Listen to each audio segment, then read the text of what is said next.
Let the fear of losing you grow. Let them seek your attention by themselves. Make them realize that you are a valuable gem they cannot afford to lose. In this game, you are not just a contender. You are the champion they cannot afford to let go. Life is a play that does not allow rehearsals. So sing, laugh, dance, cry, and live every moment of your life intensely before the curtain falls and the play ends without applause. Charles Chaplin said, "Rule number 2 is clear. The most valuable things are rarely available everywhere and at all times."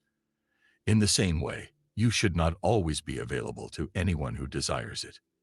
Your time has great value, and you must remember that your life is important.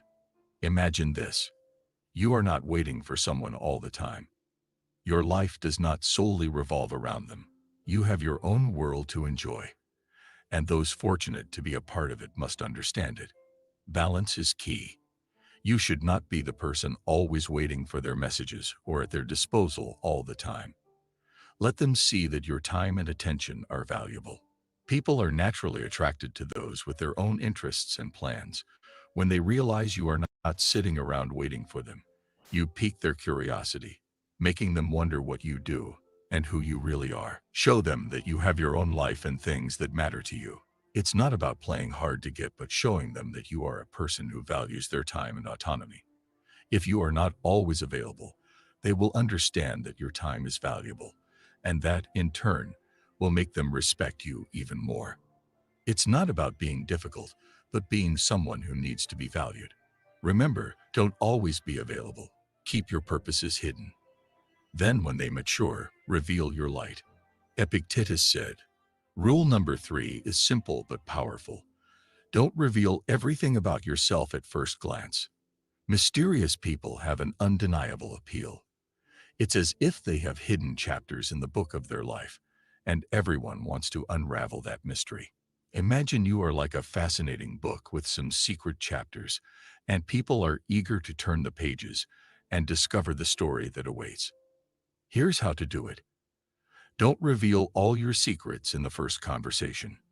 Instead of sharing all the details of your life immediately, share fragments. Let them discover your layers little by little, allowing others to wonder about your thoughts, dreams, and experiences. Mystery arouses curiosity and attraction. When people can't predict every move you make, they become more eager to know you. You become like a puzzle they are anxious to solve. Remember, you are not here to be an open book with every detail in plain sight. You are a complex and intriguing person with depths to explore. By maintaining some mystery, you will make others want to have you more present in their lives. Never underestimate the value that people see in you, even if you don't see it yourself. If they treat you like a treasure, perhaps it's time to believe it. Seneca said, "Rule number 4 is about allowing them to invest in you. But take control of the game. Make them see your true value. Visualize this. You are an invaluable gem that they want to possess, and they are willing to do whatever it takes to have you in their lives. You are not just a passing interest. You are a commitment worth making." People tend to value what they have worked to obtain. When they invest emotionally in you and dedicate their time, they become more committed. They will see you as someone truly special, and they won't take you for granted. Remember that you are not here to beg for their attention or affection. You are here to show them that you are a valuable addition to their lives, and they must earn the privilege of having you close. Give them space so they can invest their time, emotion, and energy in conquering you, because your presence is an asset they cannot afford to lose. Often, much suffering results from surrendering personal power to others. Your happiness depends on no one else but yourself. Marcus Aurelius said, "Rule number 5 is essential. Prioritize your own needs and well-being, especially in any relationship. It is essential to stand up for yourself and not put yourself in a position where you are not valued or treated as you deserve." Imagine this. You already know your own worth and refuse to accept anything less. You are not willing to compromise your happiness and self-esteem for someone who does not treat you with care and consideration. This is how you implement rule number 5. Prioritize your own needs and happiness. Understand that any healthy relationship, whether romantic or platonic, is based on mutual respect and consideration. Don't settle for less. Putting your needs first is not selfish. It's a matter of self-respect. It's about maintaining your dignity and emotional well-being. Make it clear that you won't accept being treated as an afterthought or an option. Prioritizing your own needs sends a powerful message that you won't let anyone ignore your feelings or undermine your self-esteem.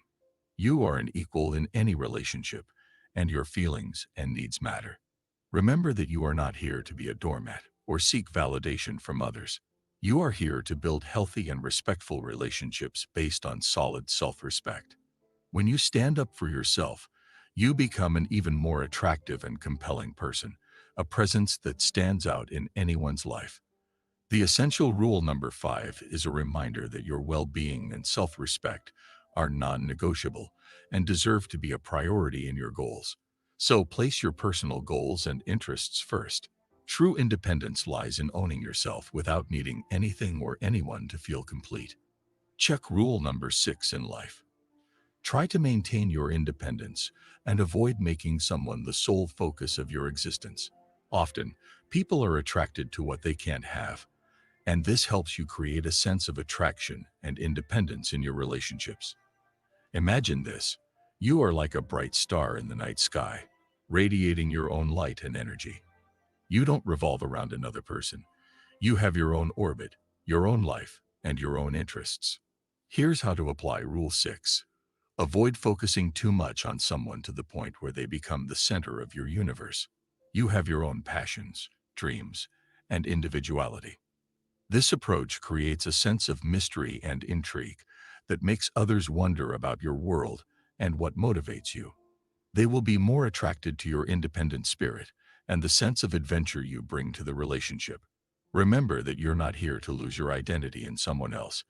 You're here to enhance both lives while maintaining your individuality.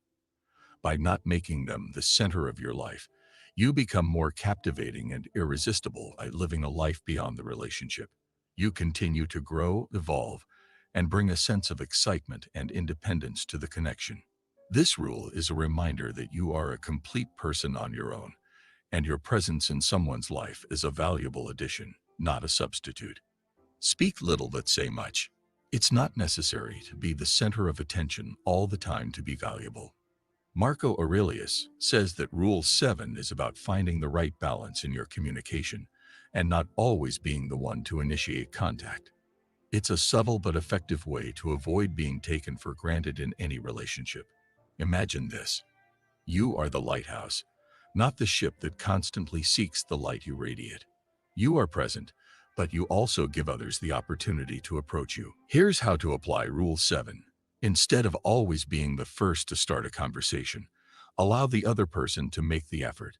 Sometimes, this not only shows that you have your own life and interests, but also helps gauge their level of interest.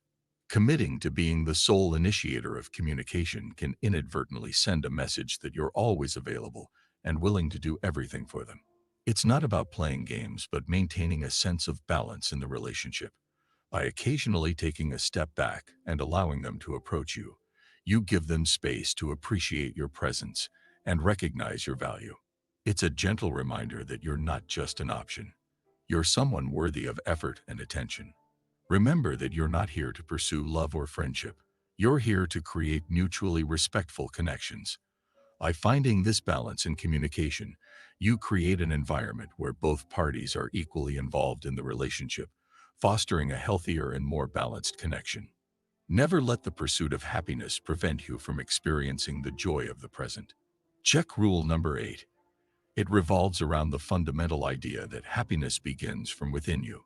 It's about being a content, self-assured, and independent person, which naturally makes you more attractive to others. Imagine this. You are like a radiant sun, and your happiness doesn't depend on anyone else's presence or actions.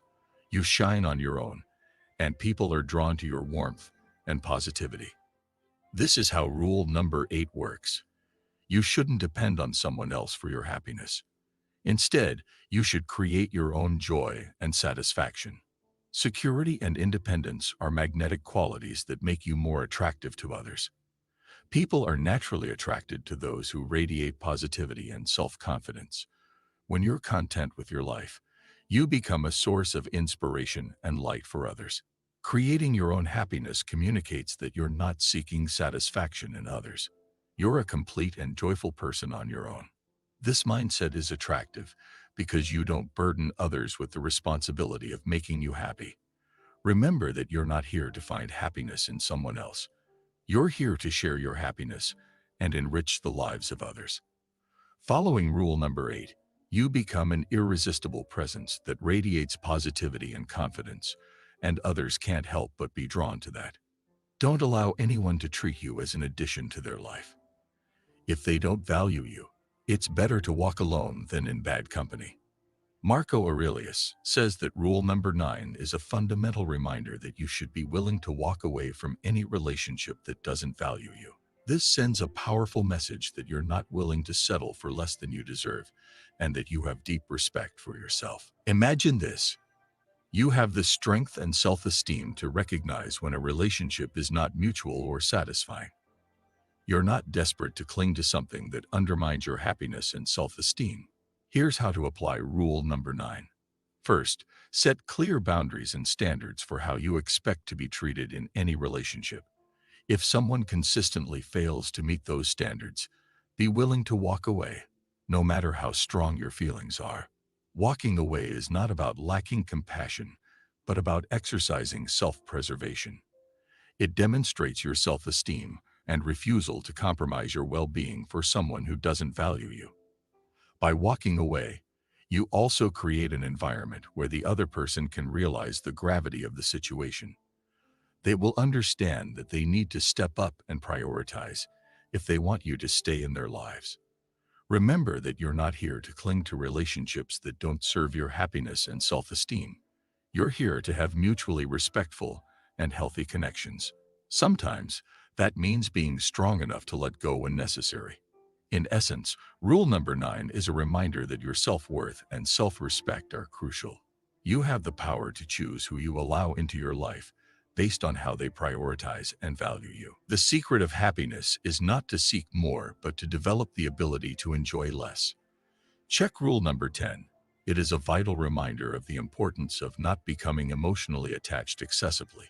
It emphasizes the need for emotional balance when aiming to be a priority in someone's life.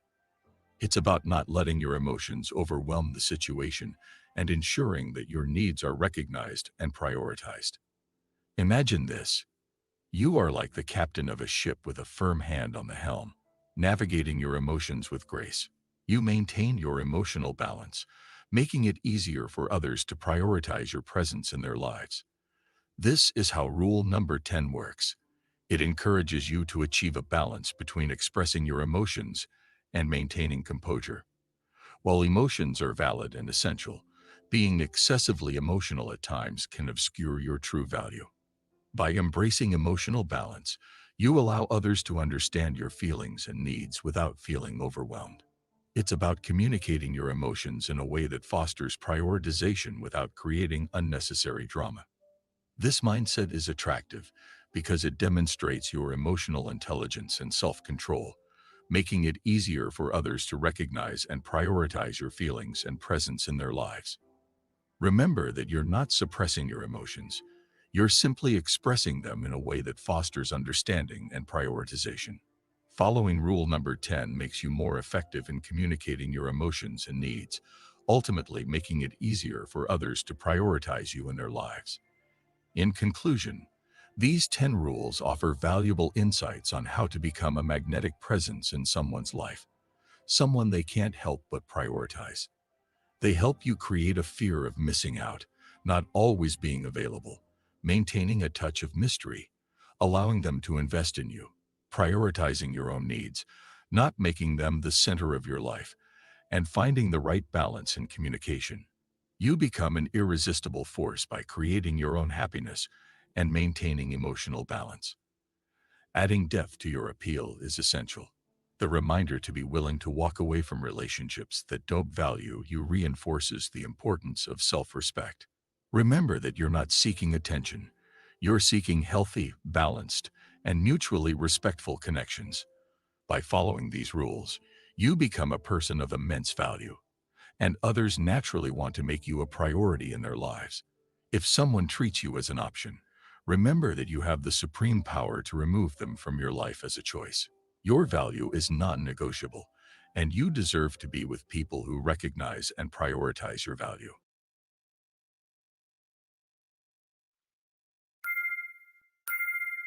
Oh, really? So I love this game. Oh, really? So we have like corporations running around calling themselves policy enforcements, municipal corporations, municipal courts, and they're doing their own thing. But you're watching me, someone's watching you, and someone's watching them. And they're watching me do nothing wrong over and over again. Continue doing what I know is true and what's right with a conviction in my heart, not doing anything unlawful. Your policies and codes don't matter to me jurisdictionally. And I look forward to a day that comes where you just cut all the bullshit with yourself and everyone else around you. I just may be one little piece of a bigger story here. That's fine. I'm in my lane playing my role and position. Paulie Boy's like a modern day soap hero because he just sticks to the same story and keeps doing what he's going to do. When we get him alone, he don't change.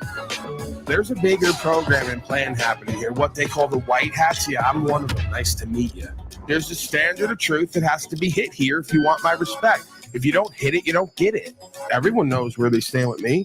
Knowledge of self is knowledge of the universe. I don't need to know other slaves who don't know themselves to know myself and therefore know them in the universe. You got to do and be something to get it. You don't see where the self-control, the responsibility, accountability is at? So I love this game. Nobody's going to bullshit me with their excuses. I've been as low as the lowest life out there. So you're not going to bullshit me. If I could make transcendent, transformational change in myself and in my life, well, then anyone else can do it. This is about self-reflection, self-awareness, self-insight, self-actualization, self-realization. If you want that, you'll get that. I'm not on some egoic timeline here. You know, and life is what happens in between making plans. So, you know, I've been planning and hitting goals on certain levels within myself and outside myself. At a certain time, 3 to 5 years from now, right? When I'm in a different situation, I'll have different opportunities, I'm sure, come forth. An option. If not, oh well, I surrender that as well, right? Love who and what you are and what you're becoming, and your fate, right? Your path in life. So do your best to choose a fate that you can love. Greetings, folks. We're back at it. Of course, we don't miss 7 days a week at this time. That may change in the future, but not today. Not today, not yesterday. We got Eric Nellis in the back, of course. Eric Nellis. Greetings, Eric Nellis. How are you? Good. Am I audible? Can I be heard loud and clear? Loud and clear. All right, perfect. We got Broken System in the back, Broken Trust. He seems to believe that the system is broken. I contend it's working perfectly if you understand what it's for. But yeah, the trust has been broken because the system is broken. Joshua, how are you? Joshua streaming to his audience today. It's good to see. I think he's working, so we'll let him just hang out. I'm going to keep him in the back because it just occurred to me. He said he's going to restream, but he's also working, so I'm going to let him do his thing. Hang back there. And at some point, if he shows himself, I'll bring him up. What's going on, Danielle? How are you, sir? Audio.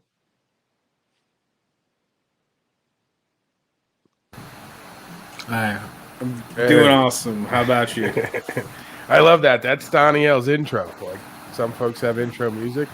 That's his intro, where he goes to talk and nothing can be heard, and then he presses the button. It's like Stone Cold. Stone Cold breaks through the glass, and it's Danielle presses the button. I'm doing well, sir.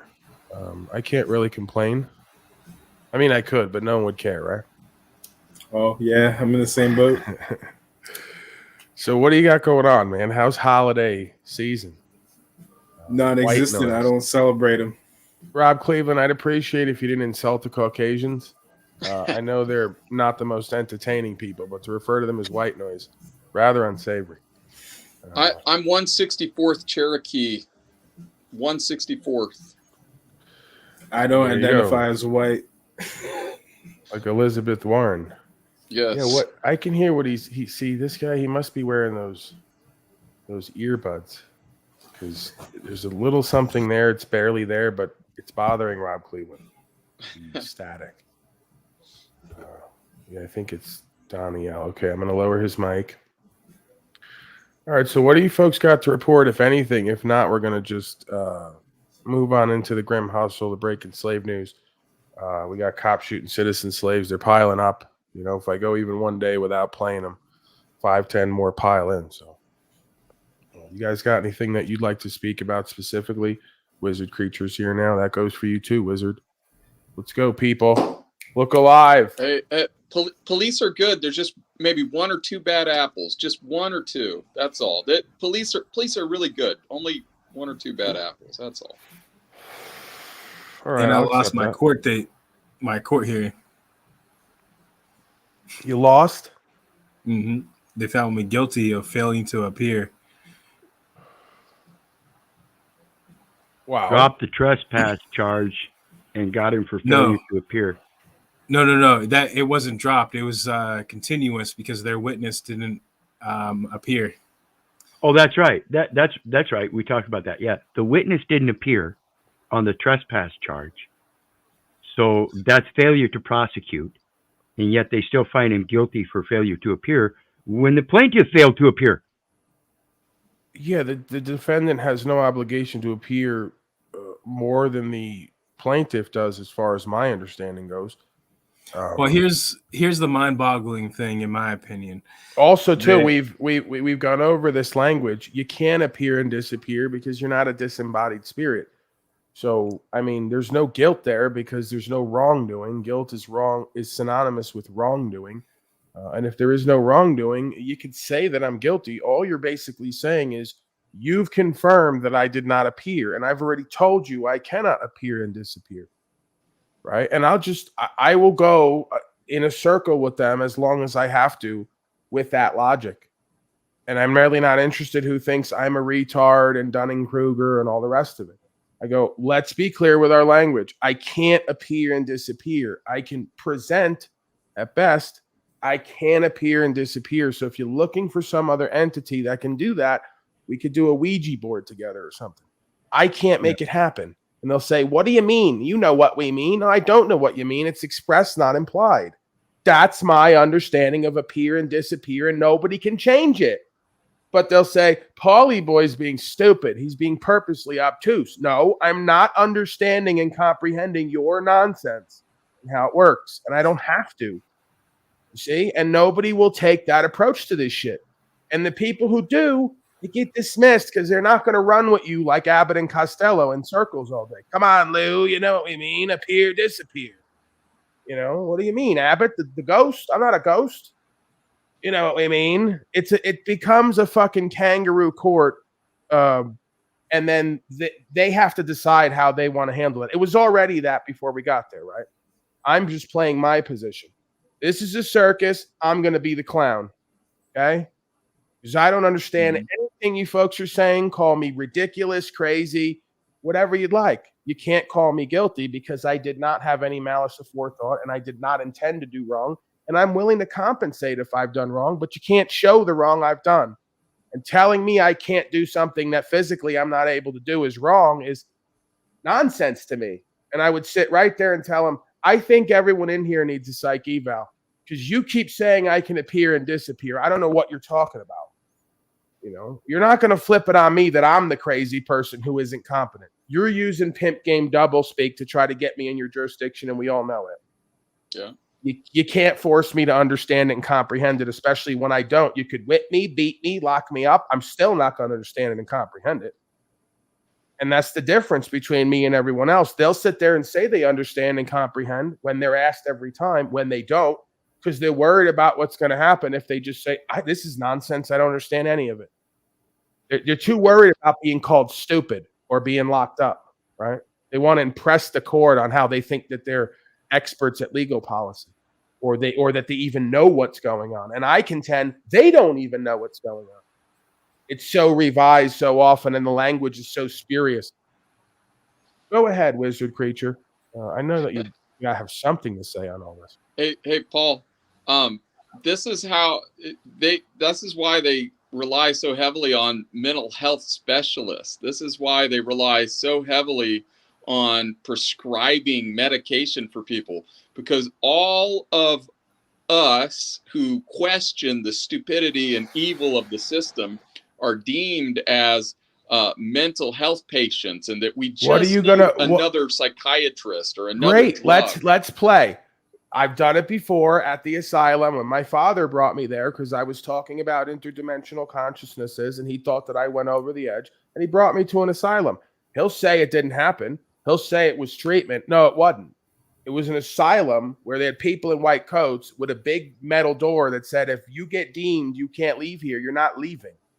Okay. That's the closest thing I know to an asylum. So I'm not interested what he has to say about it, because me and him went over it on here and he said that wasn't true. We brought you to counseling. Brookhaven Psychiatric Facility is far from counseling. Last time I checked, pretty sure it's still there. So it's a psychiatric facility, right? We've done this before. And then even on Dust, I was in there high on PCP. They couldn't get me on anything. They go, the best we could figure out is he might have taken something, but he's not crazy. He's not incompetent. He's not incapable of managing his own affairs, and he's not exhibiting a lack of linear continuity in the sense of unable to comprehend a normal set of affairs or conversations. Cord is not that, right? Oh. So, again, these folks, they can play whatever games they want. They're going to be forced to have to admit, not only Paulie Boy not crazy, he's crazy like a fox. Okay, he's far from stupid and far from incompetent and capable. He's just not willing to play your games, or he's unable to play because he doesn't know the rules completely, doesn't care to know, and he's not so fearful that he's willing to comply. So where are you going to go with that? You can call me crazy. What you can't call me is guilty. And if you call me crazy, you're going to have to substantiate it. And when you do, we're all going to know it's nonsense, because who's crazy? The one who they're saying is doing wrong, but they have nobody on the other side to substantiate the claim, while everyone in the room's acting and playing parts and positions and got a whole bunch of fake names and entitlements. I think you're all crazy. I'm just a regular guy. You're the insane people. Look at you. Look what kind of fake ass games you're playing with yourselves and each other because you're so fucking lustful and power hungry. I think you're the crazy, sick people, oddly enough. So you can't gaslight me any longer, right? And I'm not just too afraid at this point to just deal with whatever my comeuppance are. I'm not going to make it easy for him, but I'm not running from it either. Yeah. Hey, the other thing I simply got to add, anybody on here, please, if you are not married, think carefully about anybody you might even consider marrying. There are times when a wife who is unhappy with her husband asserting himself might use mental health against her husband, and that's great. Like fair warning. That's great. And then I'm gonna do the old, if I ain't shit, you ain't either. So how are we gonna trust a woman who says she got with me, who's a mental case? What does that say about her? Yeah. This ain't gonna go well for you at court, right? It's really not, because I'm going to appeal to the good nature and good sense of the administrator. I'm going to say, well, anybody can make that claim. What does it say about her that she got with and stayed with somebody she just made all them claims about? She's equally bad, if not worse. Yeah. Mm-hmm. What kind of manipulation is she up to? We just saw a video all about self-worth, self-respect, and self-esteem. So what, you want to get with someone who ain't shit, and then when it goes bad for you, use the system to try to get benefits and privileges off the claim there's something wrong with them? Well, what did you do exactly and not do? See, accountability's a motherfucker. When you point a finger, there's three pointing back at you, like they used to say. So anybody could say and do anything. Ultimately, they got to move the court. It's got to move, right? Like a mixtape. You can put anything on wax, but then you got to move it. And if it doesn't move, it doesn't grow legs and get up and walk, I don't see how you're going to get it done. Because I'm just going to put a wall every time you go to try to move your nonsense. I'm going to go, hold up. Let's stop it right there. What did they just say? Yeah, let's focus in on that. Let's break that down. Let's define those words. And then I'm going to serve it back to you. Right? You're going to have to eat what you put out there. Right? And that's how you win at court. Presuming you even present or show up. Because at this point, I got no reason to be there. I'm not there to act. There's no man or woman on the other side. And the actor who calls himself a prosecutor is pretending to be the people. You might want to get this guy some medication. I think he's a little confused. You know, you're not going to flip the script on me. Once I saw what it was, I go, yeah, I'm not going to comply to this no more because this is fraud. You can't stand up as an actor of the state who's not fair and impartial, who has a conflict of interest with the third party impartial defendant. You're working with other state of actors and you're calling yourself the people. That's my position. So you're not going to occupy my position broadly, generally, on the record, on paper, to claim the people wanted this and the people had this done. No, it wasn't the people. It was John Jones, prosecutor, agent of a corporation, state of XYZ. See, you got to get the game back in its proper perspective because everyone else's paperwork says the people says that they want XYZ to be done. Well, isn't that great? Because their constitutional contract says the powers of the people, by the people, for the people. So John Jones and everyone else just stands up and goes, I'm the people today. And if you don't rebut that, they're going to retain the sovereignty and the power in the room. It's the best pimp fucking game I've ever seen. And it's real simple if you just cut them the fuck off and stop it. I object. Who's Mr. and Mrs. People? Could you please swear in? Do you have any firsthand knowledge of what took place? If not, I'm going to need you to get this person out of here because I think he's a little confused. He's a little wacky. Is he the people or is he John Jones? Or is the people his first or last name? What the fuck are we talking about? But it just breezes right past their head. Go ahead, Gallion. Speaking of rules and procedures and whatnot, the court also acknowledged itself that it has no documentation with my signature on it. And it flat out told me that it does not need my signature. And when it issued me the paperwork for my next court date, my signature was not on it, but the bailiff signature or clerk, it's a clerk/bailiff, their signature was on it, but not mine. I mean, again, this, as far as I can tell, is just the old presumption and assumption game where they're going to manage the estate. They're now playing at least two roles. There's state actors, they're court personnel, and now they're apparently your legal counsel and or administrators of your estate. And this is why it becomes so ridiculous. How many positions would they like to occupy at once that are just complete conflict of interest? And like I said, as that bailiff signed that document, he signed as the surety. So he is now qualified as the surety. Well, that's the thing. But they won't cop to that. You have to point it out. Whatever position in them. Oh, we just signed that paper and took liability and took possession of that instrument as the surety or claimed surety on that instrument, and then expect me to show up and answer to it. You guys are out of your mind at this point with the contracting and where we're at. Yeah, that's at UCC 3-402B. If you're the authorized representative giving an unambiguous signature by signing the same name, then you're not liable. I'm not doing it. And I tell him, you're either going to keep me in here or you're going to take the liability once you let me out because you signed them papers. We're not doing the best of all worlds because you can't lawfully keep me. Not that it stops them from doing it. They're so fucked up and corrupt. I had half a dozen people. They kept 30 to 90 days and then went, oops, dismissal. We don't know why you were here. See ya.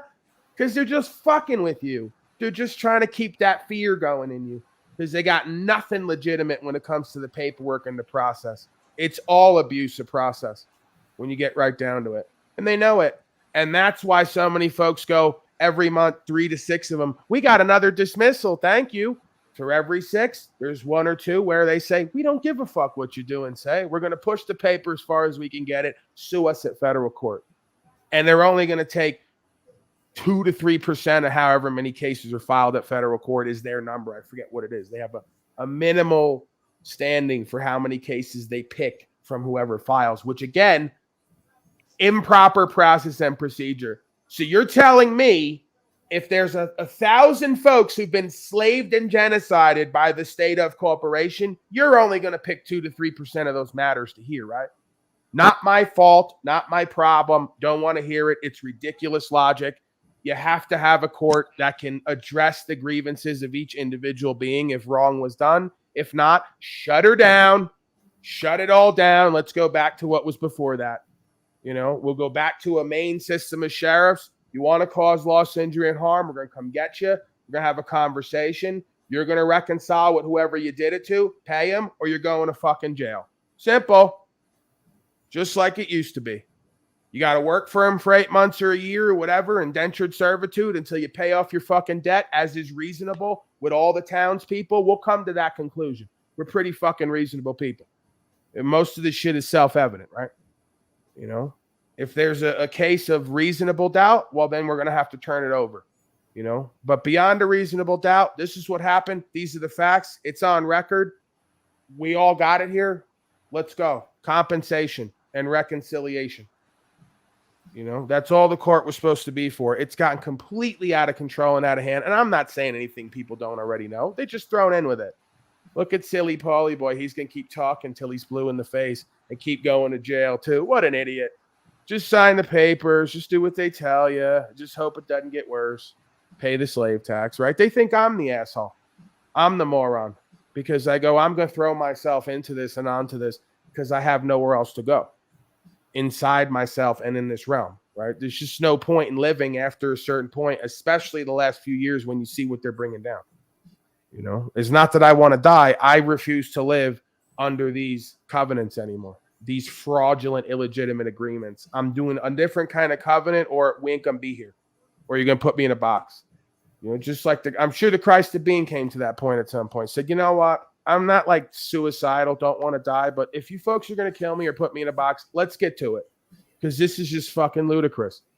You know. I'd almost rather get it over with, rip off the Band-Aid, than continue to just co-create in this lukewarm fence-riding space surrounded by a bunch of fucking infidel cowards. I could totally get into the space of what that being was going through at that time, presuming he existed, because it's just the same incarnation over and over again anyway. This is what all great men have felt throughout history. Once they realized what's going on and stood up in some sense and tried to blaze a trail or follow the trail blazed by other great folks before them, and watched how few others took the ball and ran with it, right? And it ain't even about that. I did it for me. That's what you're supposed to do it for. But then I have to realize, you know what? They want the fucking slavery. They're thrown in with it. They think we're different, or that I'm special or unique, or that they got their life together and don't need what I'm doing and talking about. I go, yeah, I think you're sadly mistaken, and I think we're all fucked here collectively if we don't individually get on it. You know? At least civilly disobey. Right? Like all good fucking movements throughout history, I'm not starting a movement. I'm not promoting a movement. This is an individual movement toward purpose. At the very least, throughout history, you have to civilly disobey. Hey, guys, nothing personal. This land is about certain principles. If you become destructive of those ends, we have a right to completely ignore your dictation. That's on record. That's Supreme Court rulings over and over again. So you're not combative. You're not belligerent. You just go, guys, you understand. Don't care that you got a job to do. This has become completely ridiculous. I'm out. Not following it. So let's go. Do what we got to do. Right. And now you put it on them. Right. And now they got to start taking away a bunch of regular, normal people from the middle class that they're trying to use millions of codes to take control over and dominate their property and resources. It has to happen. Right. I don't see any other way out of this. Unless you're going to go to hot civil war at some point. Historically. Greetings, Stephen. How are you, sir? I am well. A very adventurous week. But I'm here. No complaints. All right. Try to get everything as optimal as you can over there. So I'm just jumping in. Yeah, you're lagging a bit. I can really tell by the... Yeah. You may have to let me keep doing stuff. You guys keep talking. All right, yeah. Try to see if you can get your situation optimal. Hey, Paul, something that you just said, I think, is a big issue or a big part of this. That these people who feel like they've got it all together, they feel like they have a lot of fiat stacked up in a digital bank somewhere. They feel like they've got a fantastic punch in a time clock job where they get exchanged a large amount of digital fiat per hour or a large amount of digital fiat per week or whatever. They, in their mind, they do think they've got it all together, and so they do think that it's better to ignore the screaming minority, and hopefully I'm part of that screaming minority, because it's an insane world, and I'm not. I agree and affirm what you're saying, that it's, I know the word "we" gets thrown around funny and it sounds like French, so I'll be careful about using the word "we." But those of us who recognize that that it's important to stand on truth, have to keep doing so, and not worry about people saying, that person's insane. That one, get them to the mental health doctor, get them into a facility. He's got to be on something. Shut up of them, or whatever name of the next drug is. That's what he's got to be on. That's what he needs, is some help him shut up or whatever.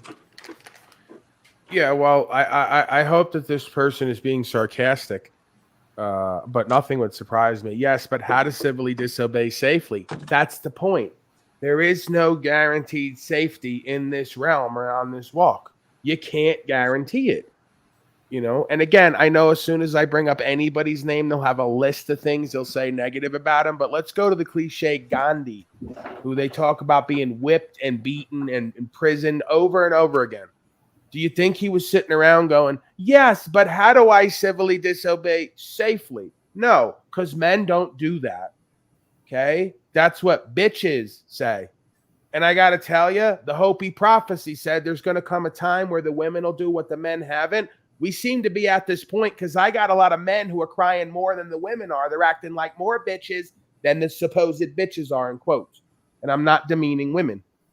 Okay? I'm kind of being tongue in cheek. So you got a problem when the men want to be more comfortable and safe than even the women. And what I find is interesting, this new wave of women have been with the comfortable, safe man for so long, they're tired of it. They're bored. They realize it's destroying their society, and they're getting wet in the pants over someone like me, who's willing to gamble and challenge and test and live within their means in order to die or go to the box with dignity, if that's what's necessary. Because nobody wants that, right? The point is, they won't do it.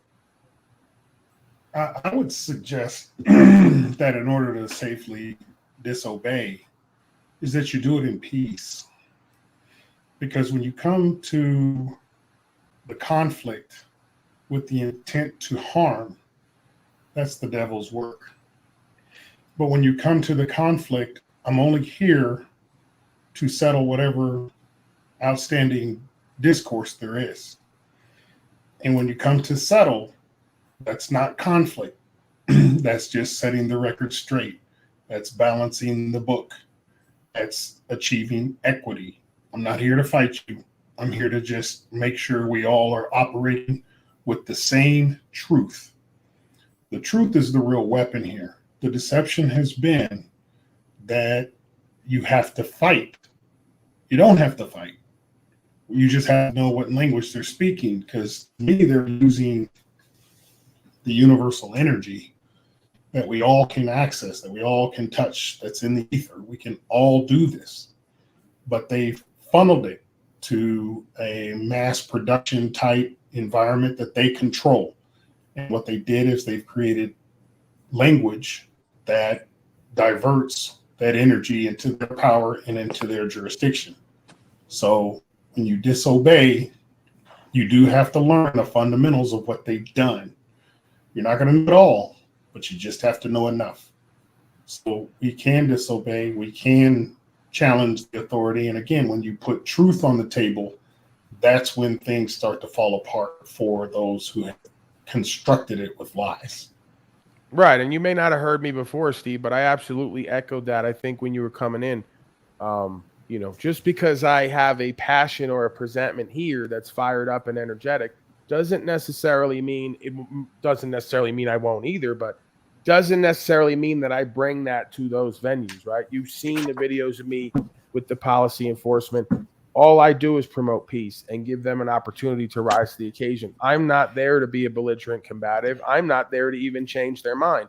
I'm just there to say politely and respectfully, this far and no further, because I don't see any benefit to all of us by me complying to this. In a sense, I'm standing for their rights and freedoms in country more than they are in that moment, whether they know it or not. So I'm just standing in honor, right, for the legacy of what's been put forth here. And there's no need to be belligerent and combative if we're in that space. The honor is that they have a remedy in their contract. And that's what they try to hide. They try to hide the form of relief that exists that they do make known. They're hiding it. And so that's the art of art of war. Deception is the key. If you don't look for the remedy, whatever the social contract is, you have to go find that remedy that's in whatever that jurisdiction is. And that's what we should be doing. Focusing on getting relief and the terms at which you can achieve relief in their contract. And I had a great talk with Wiz today. We're here. We have the solution. We got it. So now it's about constructing it and then recruiting those to join in. So is he cracking up on everyone else's end? Because you're breaking up, chopping a little bit. Are you guys experiencing? I apologize. It's my web. It's my internet. That's been part of my fight this week, just so you know. Yeah, it seems that yeah, he's cutting in and out. Yeah, it seems I've been having upload download issues lately too. So I don't know if it's just holiday season. I don't know if it's a coordinated situation. You never really know. It is what it is. I guess we'll move and shake around it if possible. But yeah, try to do your best, Steve, on your end to do whatever you know how to do to get a handle on it. Maybe even switch devices. You may have to go on a phone instead of a computer because trust me, I'm on my third device. Am I still choppy? I'm trying to turn things off on the device. Is it still choppy? There's a little bit of something going on. We can see how it goes. Yeah, I mean, one would have to conclude if you go check it, the first channel's still up there, 22,200 subscribers, can't get over that. Oh, you know what? Let me show that. Let me show, because, a lot of folks like to say that I'm crying and complaining and I'm making shit up. But I want to show you what the studio looks like with no content up anymore. Put everything on private and watch. We're going to see for the 28 days what went on, right? How 5 to 10 people a day all at once decided to leave.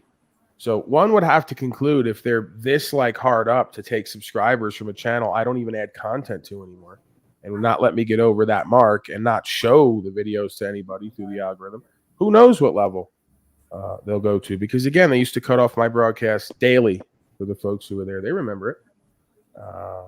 Let's see here.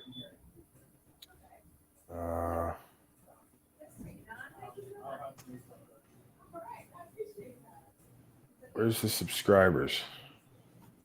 And let's not even get into this too, but they did me a favor. The snake with the snake wrapped around the pole symbol. You know what I mean?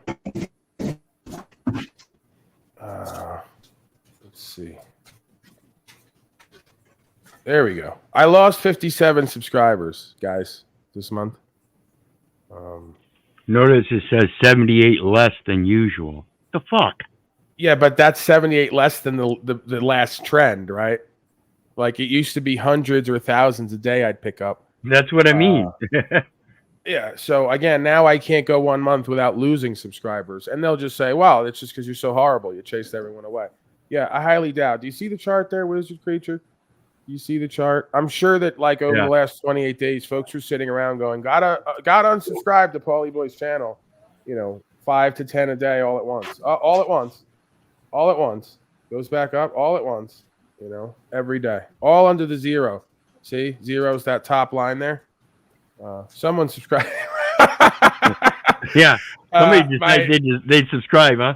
Yeah, my uncle. He subscribed on that day. Oh. All right. Yeah. He subscribed. My Uncle Jim. But every other day, just right under the zero. And they've been doing that for the last year and a half. So every day they take 5 to 10. And then if I start getting more rolling in, they take more every day. So they have some system that takes your subscribers every day, even if you're adding on, and adjusts how many it takes depending on how many you get to make it kind of look good, right?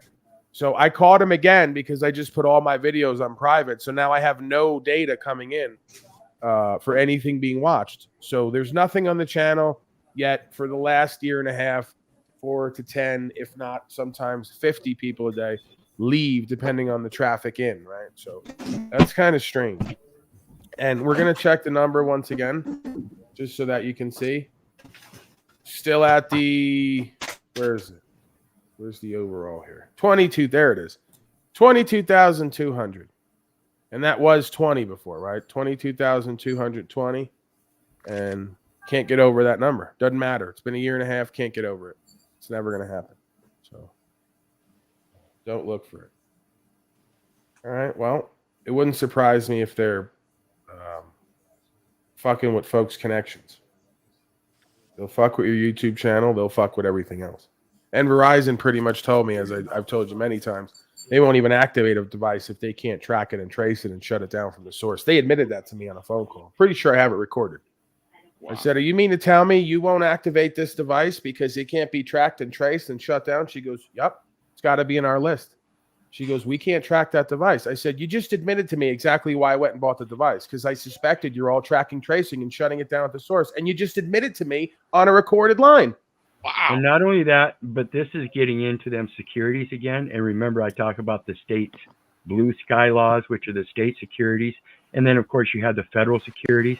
And I've been telling people for a long time, that device that has a number that you use to access it, that's a broadcast station. Okay, that's an international routing number for private communication purposes. That's what they're violating. That's an international law, guys. Because again, Wizard, they're blurring the lines completely on all levels between public and private, to the point where if you go buy a piece of private fucking property, a device, they're going to say it's got to be on our public ledger for you to use it, or we're not going to put service on it. And by it being on their public ledger, it allows them to have jurisdiction over your property and data and your content. They know what they're doing. They're coming for everything at this point, And so what did I do? I said, okay, forget that device. I'm going to set up this SIM card on a phone. I popped it in an old phone, had her set it up, took it right out of the phone and put it in the device. She told me it wouldn't work. So she lied as well. Because she said, that device won't work if it's not listed with us, and we can't track it and trace it. I said, well, go ahead and start it anyway. Set it up. I want to see if it works. No, we can't, because we can't track it and trace it. And forget it, because it's not going to work anyway. So I just set the SIM card up in an old phone that was lying around, took it right out, put it in the device, and it fucking worked. And that's exactly what they don't want, is you activating a SIM card, getting their fucking data, using a third-party device that can't be tracked and traced, and they can't interfere with the signal. And the reason I went and spent $200 on that, because they were doing it with my phone. They were cutting my service off with 5 fucking bars through the side of the phone, more signal than you could imagine, cutting it off at the source when I go to broadcast. So I couldn't believe it. I go, this is kind of silly. I never thought of myself as important at all. I didn't think that I'd get on anybody's radar. And then I see a list of things happen. When I come here, she's been here 15 years. She said, I've never seen all my devices shut off at once. I was broadcasting one day. Her modem shut off. Her cell phone signal shut off. My fucking equipment. It was all on separate accounts. All of it shut off all at once. And it happened at least once, if not twice, that I can remember, because I'm pretty sure there was a second time. She goes, why is it you come here and I start seeing things happen I haven't seen in 15 fucking years? I go, you tell me. I don't know. And when I talk about it, it just makes me sound paranoid to people who don't really, feel how this shit goes, like what it's about. Your thoughts, expert panel? I see some guy is here. It's good to have some guy here. Good evening, sir. What would you like to speak about? Do you have got any got a couple commentary? questions. I got a couple questions regarding regarding the legal lawful. I got into this about 10 months ago, and I was actually just super curious. You guys were using a lot of words and definitions, and in the legal system, what I stumbled across was that there was like not just different brands of legal dictionaries, but there was about a dozen of them where the formats were different and your words had different definitions and meanings. So, and when you guys talk about jurisdiction as far as like federal, the state, constitutional, all of these, they're not really jurisdictions as much as they are operations of law.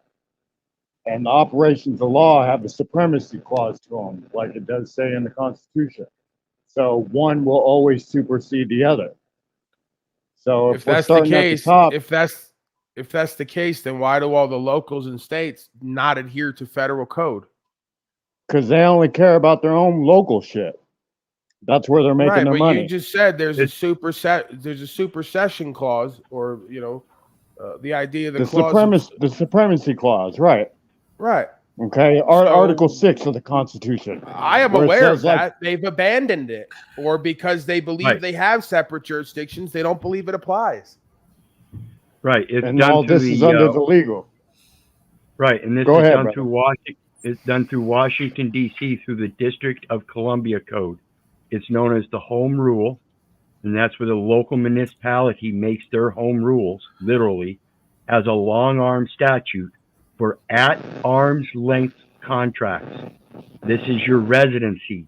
You claim to be a resident of the local municipality. Therefore, they put you on their rolls through your address. You fill out a change of address every time you move.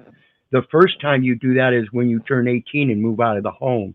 You go down to the post office and you get a change of address so you can start receiving your mail as age of majority at your own place now. That's one of the major errors. You're Now, not let supposed me to ask use you that. this.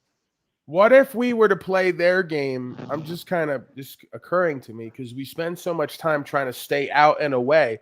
What if you were to locate yourself or that entity in the District of Columbia? Would that then reverse protect you from the state and locals because they would not have the idea of residency with their local and state? You know What what you I'm saying? what you have is when you're born in the United States, but you claim residency in a state, that's called stateless. But they claim jurisdiction over you through that statelessness because you have minimum state contacts. This is the ID, the Social Security file, SS5, your school education, your medical records, all of it. Those are minimum state contacts. And you're known as a combatant belligerent under that stuff because you don't have any stated claim. There's no living will. That's why everything's in probate. So under that So probate administration, that's what everything happens. They claim your estate is probated. You've not accessed it. You've not come forth and claimed it. They don't know where the hell you're at. And that's why they ask if you are so-and-so. You're claiming to be the estate, which they have authority over. You have to come forward and make claim to the estate. No, I am the benefactor to that estate, known as the beneficiary. I'm here to make claim on it by settling it so to end the litigation. That's It's getting almost rid of as all if the it's almost controversy. as if they've gotten us to claim simultaneously to be in and of the Washington D.C., the District of Columbia, which is a corporate entity. It's a fiction, while simultaneously claiming to be a state of resident. So they got Right. us from both angles. If we want to come at you with federal code, you're claiming fucking jurisdiction in that on one hand, and then on the other hand, you're claiming residency of a state of, which I guess you could argue even is this is what's so confusing. One is there's supposed to be a subsidiary, as I understand it, United States as a banner, and then each state of as a subsidiary beholden to United States code. They don't have that anymore. They say we just do our own thing. I go, this is fascinating. Right. It's a banking thing because, again, you're presumed to be a banker of some sort. Yeah. Okay. And the term for merger under 12 CFR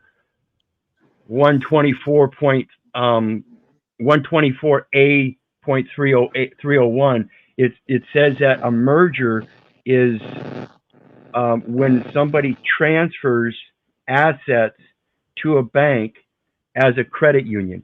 And that's telling us, if you read that language, I'll pull it up and read it precisely, but that's telling us we're the ones that are the credit unions. We are a union of people that provide credit unto the nation. We're the ones with the assets. And it's an asset from a credit union through a collateral documentation for a bank to administrate. So when we make that proper merger with the Washington, D.C. code, making sure that they understand we are the creditor and they are the banker. That's the true merger. Now they recognize the asset, they recognize the benefactor. It's stated, but it's not stated as a presumption of the public record. Now you provide a rebuttal to the presumption of public record with a private record, the living will of the living man, of the living trust of the pure word of God. Well, that's why you start from the top and work your way down. Instead, they got us working at the bottom, trying to work our way up in understanding. Now, Paul, if sorry if I call you that, I got hip to you probably about 9 months ago when you were doing the Unslaved, and it was your auditing prowess, your ability for discernment is off the chart, brother. Like, because you literally went to the courthouse and had a real straight up legitimate argument. Like, look, why am I submitting to seizure or search if it's going to violate the law of the land, which is basically the top law And under their the man's answer law, was, right? and their answer was literally every place. You know what kind of times Paul, we live yeah, in and point- how scared we should be. I go, Right, that doesn't public wash, order and bro. safety. Yeah, that doesn't So wash, and that's my the question- argument. My Go ahead. my question to you was, I mean, I kind of landed where you did as far as like, fuck all this. I'm trying to be sustainable as hell, like as much as I can without depending on none of their shit. I'm not messing with banks, digital, like just cutting all that, any kind of cords or methods of control that they could have on a motherfucker. So at this point, when I watched your auditing videos, I was like, okay, here's a guy who knows what's up. My question to you would be, I mean, if I had to guess, you transitioning to this was a brilliant move on your part, because I look at all these auditors that have been doing it for a while and they're doing exactly what you said, chasing the money or the fame and all this other stuff. I watched the interview where you were talking to a cat who was basically like, yeah, we got to get a movement going on. You got to get down here. And you were like, okay, you get me down here, I'm going to do the shit for free, but you're going to get me down here. And old boy was like, okay, like, we're going to have this movement. And you were just like, we ain't going to have shit. Like, basically, I'm going to come down there, do my thing. Yeah. And I was just like, he's fucking 100% right. Because the more that I got real with myself and others, you see, they forget, before I came on here, I did a couple years, I did a decade of looking into myself and this whole thing at least. And then I did years of going to the rallies, talking to the public, talking to Antifa, talking to Trumpers. And I just saw, like you said, my discernment's off the charts. Theirs was off the charts the other way.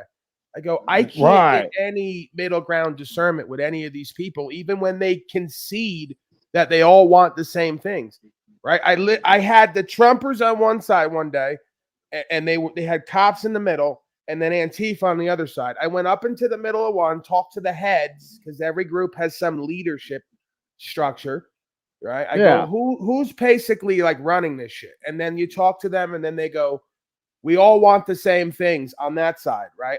As the other side, whether they know it or not. They just have different ideas of how they're going to get it, right? But you ask Antifa, they go, we want essentially rights. We want more freedom. We want equal pay, you know, like all the things that are like normal and common sense, the leadership will tell you. And I go, do you realize? And then you go to the other side, to the Trumpers, same thing. I said to both sides, do you realize the other side just told me they want exactly what you want? They just disagree how they're going to get it. And you know what they both said? Fuck you to me. As if I was the bad guy for trying to fucking bridge the gap between them pimping on us, both sides against the middle. And I had Antifa get uppity with me because they all had masks on. And I said, listen, we're having a conversation. I started to get a little bit, you know, because I don't really care. You know, I go, number one, there's a dozen fucking police right here. And you guys been popping shit all day and haven't done nothing yet. yelling over each Selling other to the other side. wolf tickets, right? Yeah, just a bunch of acting and putting on and tantruming and making a ruckus, and all for nothing. You didn't get no resolution. Then they went at nighttime graffiti and shit, and running around in packs. And I go, I'm getting out of here, because I'm going to wind up having to put some of these slaves down, acting out and trying to play Grand Theft Auto. They don't really want any It is some reconciliation or WWE resolution. shit, though, right? Yeah, it's all fucking nonsense. And now, when you're there, you're like highly aware that they got snipers on all these roofs. You got a system above you that's watching you, tracking you, tracing you, building cases, because they're monitoring everybody and who you're with and what you're doing. And they're waiting to put you in prison, right? Like, why would you even be out there, right? And again, this is someone who I was out there, but it's clear. This is another reason I started to do this more, to put myself on record daily. Who and what I am, what I'm doing, why you would have seen me here, there, and everywhere, and why I'm doing nothing wrong, and you're not going to come for me at some point. Yep. If you do, this is what the narrative is, right? And plus, it's a brilliant move. It's not even about brilliant, bro. I had to just look into me. I always wanted to do comedy, right? I've always wanted to do music. I've always been about conversation and talking. Right. So it only made sense for me to go, I don't want to be pigeonholed as an auditor, because I saw that happening and I didn't really like that. I don't want to have every conversation surrounded by legal and lawful. I got over it. All right. I want something more and bigger, broaden my horizons. I want to be able to come here and talk about my life. I want to be able to show other content. I want to do psychology and sociology and spirituality. I'm not Mr. Legal Lawful and only that. I'm a person. I have different aspects to me. Right. And I'm not going to cut those aspects off because I've been known for something, So it wasn't really about being brilliant. It was about being self-aware and wanting to actualize and realize and not be kept in a box. Paul, you just admitted to being a corporate entity. How did I do that? By saying you're a the person. Corporation of Unslavia. Okay. Right. Colloquially, a person, right? Like a man, even a man is an animal, right? You tell Wizard, I go, I'm a man. He goes, oh, it's an animal under U.S. code. I go, well, if I have to pick something, I guess that's the most accurate definition, right? I could kind of ride with that. I am somewhat of an animal. We've reconciled here that there's an animal beingness. I'll argue that I'm an animal who can govern myself. And then they'll argue, well, we got a history here of you doing heroin and pills and everything else up to 8 years ago. So obviously you can't. And that's subjective, But they'd have a good point. I mean, I've argued you'd have to work hard to get like the animals. They can completely govern themselves and each other and not destroy their environment. We haven't mastered that yet, apparently. Okay, so I noticed we had Mr. Martin on. Question, like, are we going after the Social Security trust now, or are we just establishing regular trusts? I noticed he just stepped off. He's in and out. Yeah, he's having connection issues. Apparently, they're fucking with him. Let me go ahead and thank Mr. Shively here real quick for his contribution. He says, I appreciate all you do, sir. Thank you, Mr. Shively, for your gift, 100 Holy Days of Enslavia. That warms my heart. As much as Hank sending me 666 pieces of foreplay the other day, he likes to play with this devil worshipping status that he's been given by Snafu. So he sends me 666. Yeah. I was just on the phone with my local LDS church. They wanted to talk to me anyways, even though they know I go to a UU church. So go figure. I've never heard of those terms before. What's a UU and LCU, whatever LDS. church? LDS means Latter-day Saints, yeah. Also known as Mormons. And UU stands for Unitarian Universalist. And my LDS church actually says that you can go ahead and call their line. I'll give their line on the private chat because they want more people who need spiritual help. They want to talk to more people. So I told them I know some people. So I'll put it in their number in private chat. I mean, one would have to conclude that if one was confident in their spiritual walk and their ability to facilitate an understanding, that they would not really turn anyone away who was willing to seek truth. And this is what I never understand about these pious Christians.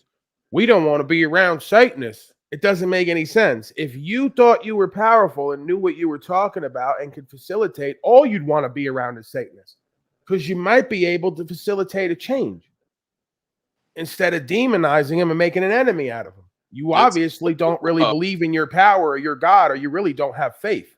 Because if you did, you'd live that way. Social club. Furthermore, he also hanged out with those people that you are pushing away. Everyone's lagging here today. It's amazing. Hey, I was just saying that almost every single one of these churches that meet in buildings are social clubs. They're a group of people who want to be around other people who look and sound the same way that they do, and think the way they do, act the way they do, and mostly they'll act in unison as well. So that's mostly what. Yeah, the Christed being didn't do that. So they didn't pay attention, right? The Christed being, like the Tao, 1,000 years before, said, the Tao flows to the places no one else will go. Just like water. Water seeks the lowest level, right? So if you were really walking in faith and trying to minister and make a change, you'd be having your ass out where it was hot and fiery, giving that word in faith. But you don't. You sit with a bunch of clowns like you and cast aspersions upon people who don't live like you, and you don't even make a fucking change. And you act like God supports that shit. You're not a warrior or servant for that force. You just want to use that force and other people who claim to serve that force so you can have a little community get together. Yeah. Christed being didn't do none of that shit. Stood tall and walked alone, circle so small it was him and the Holy Spirit, and that's what got him a small following. And we know what happened, obviously, because he went over the physical boundary. I contend that was not a completely divine man. It was a man. And that's why he got physical after saying not to get physical. He fucked up, right? Because he walked in there and went off on them, and they go, we got you now. We were hoping you would get physical, because now we're going to string you up, because we're going to set you up to be a violent man, right? So ultimately, you say whatever you want, do whatever you want. Your rights end at somebody else's nose. If they want to consensually do slavery in the church, get the fuck out of there and move on, you know? But again, they act like this being popped out of the womb holy. He was in his 30s before we ever got mention of him. And he got physical with folks after telling the people with him, don't get physical. So, you know, you might want to look at how there's an overlay in that being story in each one of our story, because self is self. You know, this is not some divine mystical creature. This is a man who was walking in a way where more was revealed, so much so it impacted generations afterward. And that's all great men in history. They all stand for the same integrity and moral code objectively on some level. You know, founders, Christed being, whatever it is, all the same theme. What's with all that static? Who's doing that? What's the static? I believe it was the gentleman who just left. he just fucking, he's like, oh no. I got quite a reputation, huh? He didn't want to end up like Zach Hubbard. It's okay, folks. All right. That was then, this is now. I've recentered lately, right? I've kind of recentered myself in a more loving, peaceful, like the Talcottian one says, peace is available, choose love. You know, I did that for me. Just like I do everything as selfish as I am in life on some level for me. If I'm going after you, I'm rebuking you, I'm exposing the truth because I believe that's necessary. It may or may not be, but in that moment, I'm going to do it. And I'm going to look back at it again. And then I'm saying, you know what? We did the content, we did the revelation, we did the discernment, we did the, pushing the buttons and triggering a little bit of trigonometry. Let's recenter. Let's go back to how we came into this, right? Peaceful, loving, purposeful, focused on the information, but open to have fun and entertain along the way, right? I got nothing to prove. I never really did, you know, but every once in a while, I guess you get caught up. If you do it willingly, is it caught up? I don't know. I haven't figured it out yet. Maybe just kind of an addiction, right? It's part of my addictive personality. Every once in a while, I like to self-sabotage a little bit. I like to mix things up. You know, I like to really gamble, see where it's at. You could argue you need that quality in order to really walk in faith. You got to be able to give everything up to be given everything back. Your thoughts? Seek attention much? No, I don't seek it much. It just kind of shows up at this point. It's the weirdest thing. When I used to seek it, it didn't show up. Now that I don't seek it, I just turn on a camera. It just shows up like you here today. I didn't seek you out. You came here. So you're seeking my attention, apparently, because not only did you come here where I turned on a camera, but you're typing to me and asking me questions. You are seeking my attention. I don't even know who you are and what you do. I really couldn't care less if you left now and didn't come back. Hey, can I piggyback on just one thing mentioned earlier? Somebody Absolutely. said, one of the gentlemen mentioned the Latter-day Saints, and just as a mildly humorous thing I could share, many years ago, I had a friend of mine who said that he was a Latter-day Saint, but he wasn't meaning the the traditional folks in Utah. He was talking about the fact because he climbs up on a ladder to talk to people. So if you've ever climbed up on a ladder to talk to people, you might be a Latter-day Saint. So I guess that's what I am. I used to work for Comcast for 6 years as a technician. I had to climb up the telephone poles. Well, I'm thinking of starting a new church, Church of the Latter-day Slaves, because I feel like we're in the last days and folks are completely, if they're worshiping anything, it must be the god of slavery. Because that's one thing I notice is common worldwide. If you were a very logical person, you said, how do we find out what God is real and true? We look for the one they're worshiping the most. So it's got to be the god of slavery, whatever God that is. Yeah. So I figure we build that church and worship that God just completely because they're already doing it individually anyway. I thought that's the supermarket, right? Or was it the Wall Street? So the Church of Walmart, that kind of incorporates Wall Street and Walmart, the kind of Walmart produce, Street, consume. the Church of Walmart Street. Yeah. What would be the like if you walk in, what's the idol in front of the room that has like his stuff draped over? The stock ticker. So you just go in, there's a stock ticker moving and running, and it's got wreaths and things draped over it. Yes. or the debt clock, right? You go in, there's a stock ticker, a debt clock, and then a counter of how many slaves have been genocided today. Yeah. That sounds awesome. And you just go in and kind of kneel before that, light a candle, right? I should sign up to be a preacher right now for that. I know it. I feel someone out there today wants to get slaved. Go ahead and get on your knees and pray to the God of slavery. We're going to take everything from here today. We know you people love it. Frank, you're encouraging me on this holiday week that's supposed to be about love and peace and reverence. You're encouraging me to be morbid and dark, right? I have my uniform that's on. what you do. Your darkness is rubbing off on me. Is it rubbing off, or are we just resonating? Yes, and yes. Yeah. Well, let's get to Grim Hustle, huh? We'll break it. Oh, Steven's back. Steven, go ahead. Yeah. Can you hear me? Roger. Because I've fallen all the way back to my phone now, so this is okay. Older check. phone. Tell me when you can hear me. Check. I can hear you just fine. It's just you guys can't hear me. But can you hear me fine? You're perfect, Steven. Oh, well, awesome. 5x5. Well, there's not going to be any video because the video's broke on this phone. So, but I promise you, the attacks I've been getting the last 4 days have been unparalleled.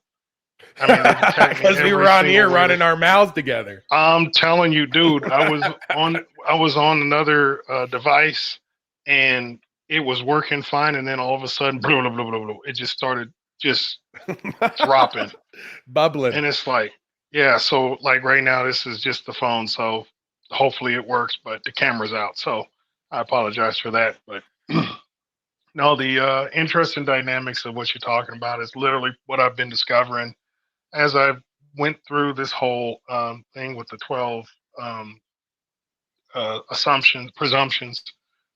Literally, it looks like, okay, the Bar Association is really the last jurisdiction. There's 7 jurisdictions, and the Bar Association is the main one because it's all built on presumption. And they created the military so that, that's the yellow tassel flag when you walk in there. And again, the military it runs with absolutes, and you have it requires perfection. It requires detail. So that's where the illusion of perfection exists, because in real life, nothing's perfect. But it's the illusion, and they want you to be perfect. So then the bar association doubles down with making you perfect. Oh, you didn't dot this I, you didn't cross this T. You don't have to do that, because the real constitutional jurisdiction, which is the one we want to be in, that doesn't require perfection. It just requires that you give proper notice, and you respond properly, and that you speak truth. So truth is the real weapon of the universe, but of the bar association, it's exact opposite. It's lies, and Well, only this is why lies they'll are always push accepted. legal process and civil procedure. They won't even hear a Absolutely. matter, recognize a matter at this point that is not done by legal process / civil procedure, as if we're required to know that in order to address a grievance or redress government. It's absurd. Yeah, and that's the thing, is so they're driving us away from what is ours. But the bar learned how to hijack the whole system, and this is centuries of this. This didn't just happen last night. So they've gotten this perfected down on how to hijack it and then mesmerize us and cast spells on us to get us to submit. So as you start to discover what it is to get out of all this stuff, which is what we're basically doing. I mean, like I said, Wiz gave me a component I had no clue. And then when he presents it, I'm like, shit, this is all we need. So I think we're on a path now to completely flip this thing, but we got to make the public aware of the very thing. And I understand exactly where you're saying about just get away from it. I don't want what you've created. But in essence, what I think they've done is they've hijacked the ether. The ether is the energy that we all absorb, but they get the majority of it to come to them because they get us to turn off our self awareness of self. Well, If we're Steve, not you aware of, remember what the Masons talk about, that they serve, that they're open about? The Prince of the Ether, oddly enough. I there it remember I is. had a 33rd degree Mason who ran a business, and he would allude to that. And we'd kind of joke about it, because I'd say, well, I'm not going to say his name, but I'd say, hey, I don't know who that Prince of the Ether is you all serve, but I suspect that it's like at odds with or a subsidiary of something else. I don't think it's the all in all. I think you guys got pimped on, right? Well, I think So that's a good the Masons, the Illuminati, and all these other groups. They're over there sucking up all this juice. I mean, think of the ether just like a river. Once you learn you could put your generators in there to draw energy from it. You can redirect it or you can dam it. Steve, what do you So think these miners are all about? I looked into Bitcoin mining. Turns out they say the mining's all about putting a location on you, completing some equation.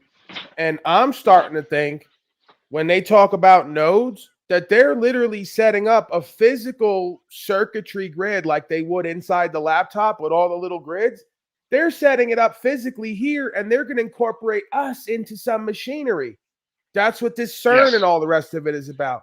They're doing well, something with the dark matter and connecting the two worlds. They're making a bridge using us and this technology. so I say that they don't build anything that isn't built off of a truth. So there's never a 100% lie, and there's never a 100% just evil weaponry. The reason I believe they have these 7 jurisdictions is they need to trim off some layer of a lie. So think of it like Donkey Kong. It'd be real simple if the ladders were just on one side, in the middle, or over to the right. That's not how Donkey Kong works. Each layer is, tilted. There's a ladder on the left, there's a ladder on the right, there's a ladder in the middle, and it's each floor. And you got to get over all the obstacles while you're climbing. That's what this whole jurisdiction shit is. Because Hold the on, parent real quick, Steve, because I know you want to, and I'm not down on it, but we're kind of we're in two worlds my right lagging. now. No, Well, we're in two worlds in a sense, because I'm caught up even right now on this Saturn symbolism. I've been for years. They call it a blockchain, and your Mecca people spin around the black block, right? And we know it's Saturn symbolism. the black square of Saturn or Shaitan. So this is what the blockchain is, right? They're going to chain you to that block of Saturn, and they're going to bring in the man down there says, you lost me with the dark matter. Go research CERN. They say, and then you have to choose to believe them or not while they're doing rituals outside the place. They say they've opened up portals to dark matter. They got videos, they say, and when they show them, when they look in there, there's a bunch of demon creatures in there. So how crazy is reality? Anybody's guess, right? But they write movies off this shit. Go ahead. But kind of what I'm saying is that it's another jurisdiction. The point is just going to be another jurisdiction. Here we go.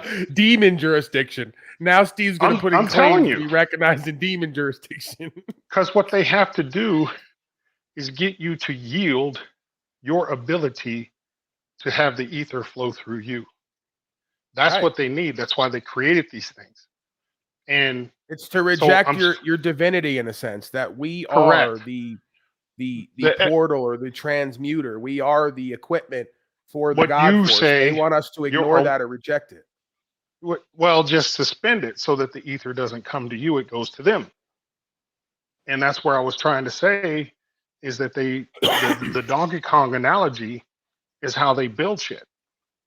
That we all have the divine power to connect to God ourselves. But they don't want you doing that. They want you saying, hey, we got this Pope here. We got this shaman here. We got some type of leader that you're going to idolize and worship.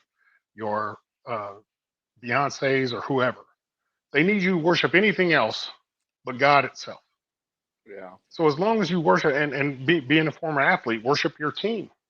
Because I know people, again, being in the game, this is all they do. And they go to work and then they worship their team. They don't give a damn how much you worship them. They just want you to not worship God, because that cuts you off from your divine authority, from your divine right. And as long as they keep you separated from there, they can suck up all the ether and channel it through what they want to channel it through. So this is why I believe this is why I believe that they have technology that they discover over and over again on this loop of history, because these humans have something in the simulation that they follow. And once you start following it, it keeps going and taking you over time on these moves, right? And then one day you bring this thing in and you give it complete contract and jurisdiction over all of us somehow spiritually. I'm just talking kind of like theorizing in a sense. I'm not saying I absolutely believe this, but we see the same themes of the technology being the gateway between the other world. And once they can use us to build the tech and bring it in, there's some kind of a flashpoint event where, like the scripture says, it rains, the beast system, and then it's destroyed and sent back. And then we have to build it all over again for it to come back in. So I'm saying that the technology was already in us. Everything they've done, they've just trying to find another mechanism for which they can control us. We already had Wi-Fi. We already had a different coin system. We already had a means of exchange. They just created one on the land that distracts us from our divine power to create it ourselves. So, and this is what got me, is what he's saying down there, because I started doing the word breakup and going device. Device means of vice. Is it a coincidence, once again, that they got the symbolism and the imagery of Saturn all over this shit, Shaitan, Satan, and they call it a device, and they're gonna bind you to the blockchain. They're gonna chain you to the block of who and what, right? Well, go look at your Muslims walking around the dark square, the black mirror of Shaitan. Say, Paul, I think it may be worse than you thought. So I studied the blockchain. It's merely a database.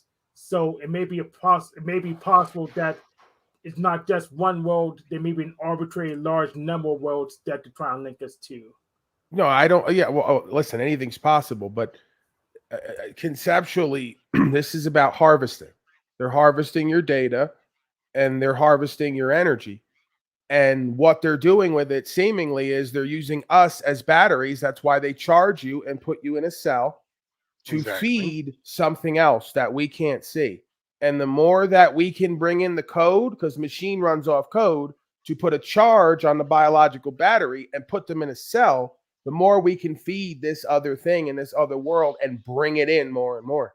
And they don't understand the spiritual nature, it seems, of this realm. It's too fantastical to even talk about right now. As I talk about it, I know there's a bunch of people going, "Oh, this is some wild, crazy, fantastical Hollywood movie It shit." is, but I go, they that's write kinda movies off reality, not the other way around. but that's kind of where I'm saying is that the whole the calcification of your pineal, so you cannot use your third eye, the cutting off of your left hemisphere of one of your hemispheres of your brain. They don't want you to use all these God-given abilities. They want to manufacture and modify it so they can control the energy that There comes you to go. you. Circuit court. If you sit there and look at it, all of their language is electrical. Yeah. Correct. Because the energy in the universe is electrical. It's Yeah. positive, negative, and the neutron.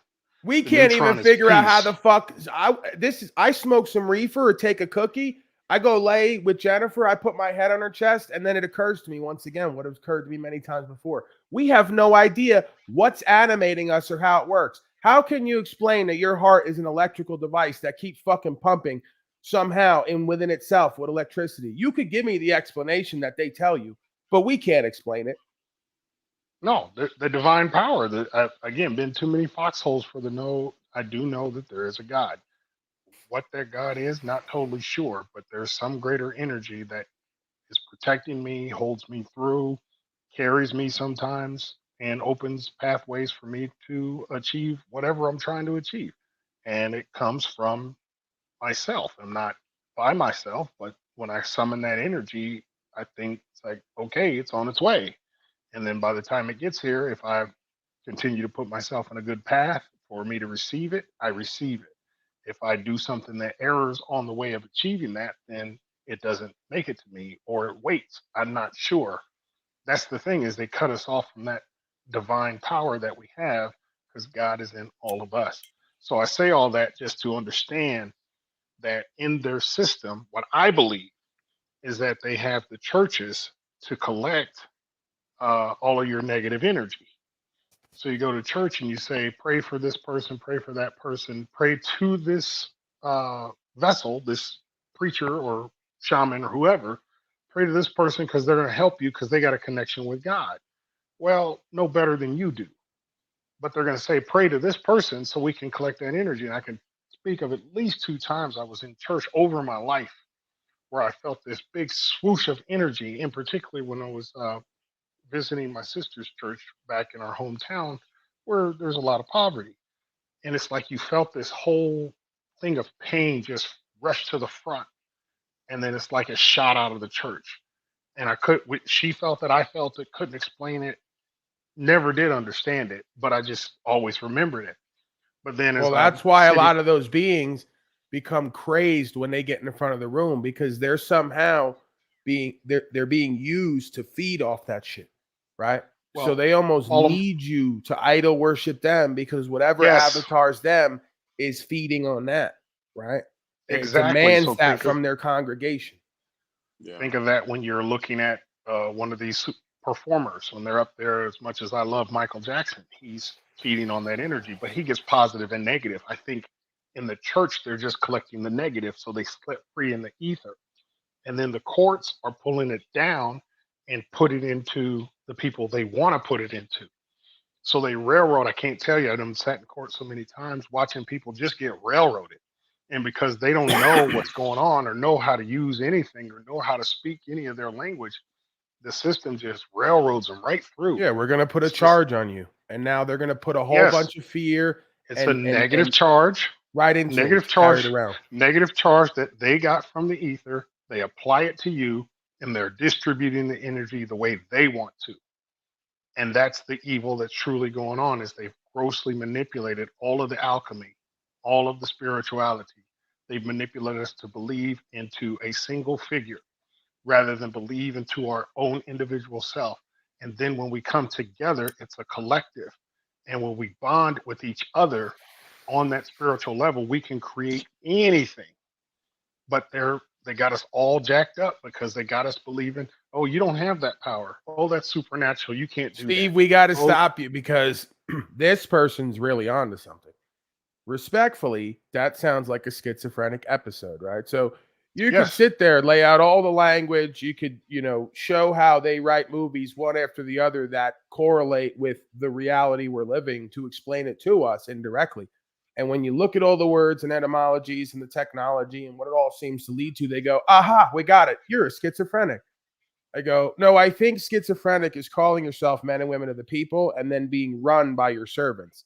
That's schizophrenic. I think I got a calling yourselves sister. God's people. Go ahead. I was going to I got lay a out sister. ways that it was actually No, I got schizophrenia going on all around. I got a sister-in-law that truly is schizophrenic.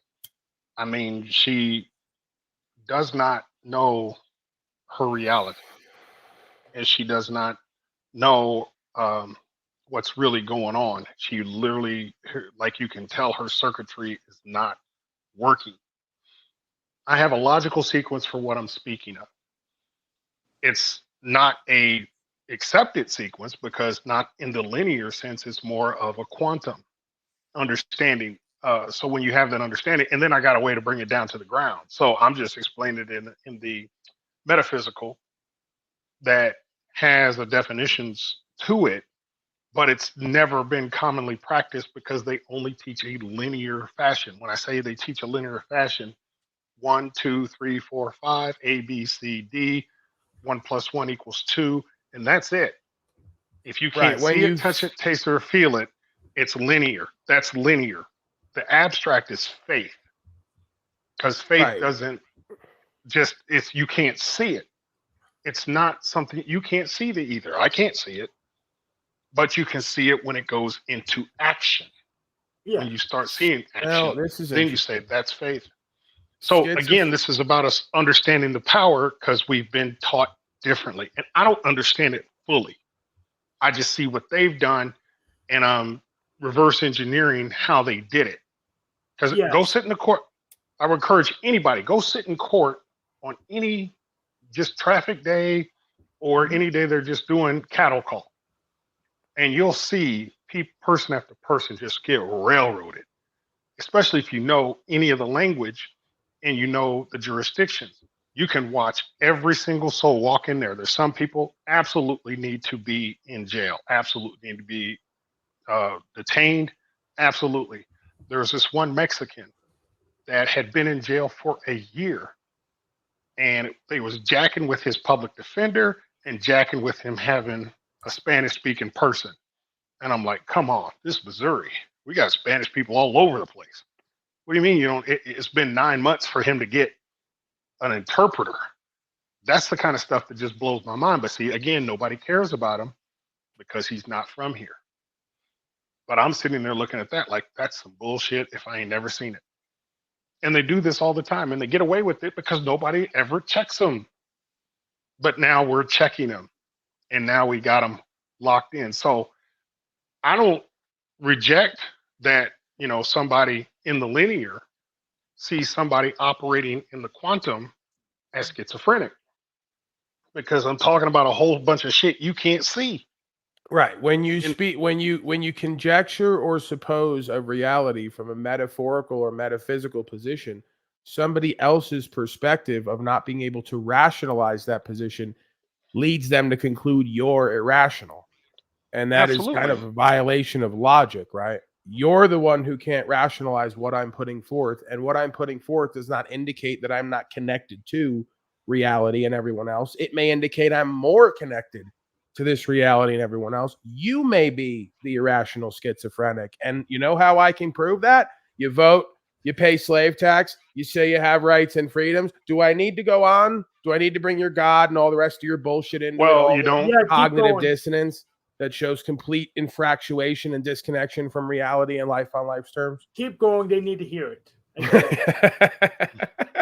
Well, the very thing you said earlier on, peaceful protest. How do, or peaceful? How do you resist? How do you go against the wheel peacefully? And again, you don't have a solution. Your marches are dead. They hijacked the shit out of those. Black Lives Matter. Um, you're going and voting for somebody else. Well, 200 years they ain't figured that out. There's been nobody that walks into office and has done shit for the people.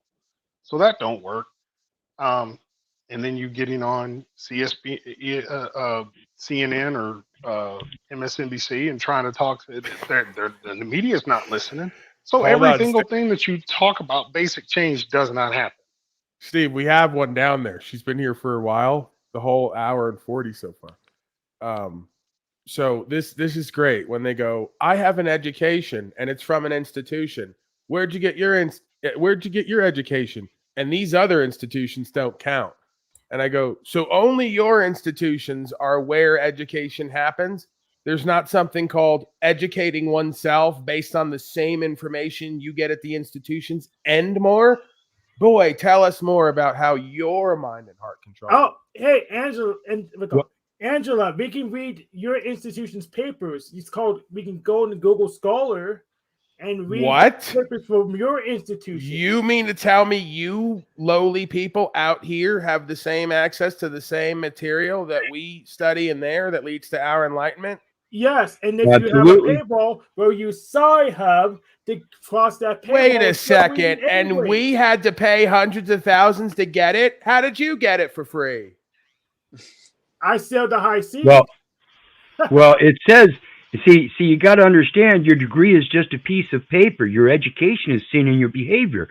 So when you come up and start clamoring in the chat about people expressing their right to speak, you're using your right to speak to try to put other people down and antagonize them.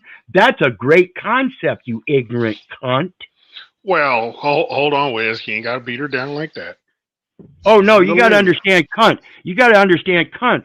That's C-U-N-T. That's an acronym for people who can't understand normal thinking.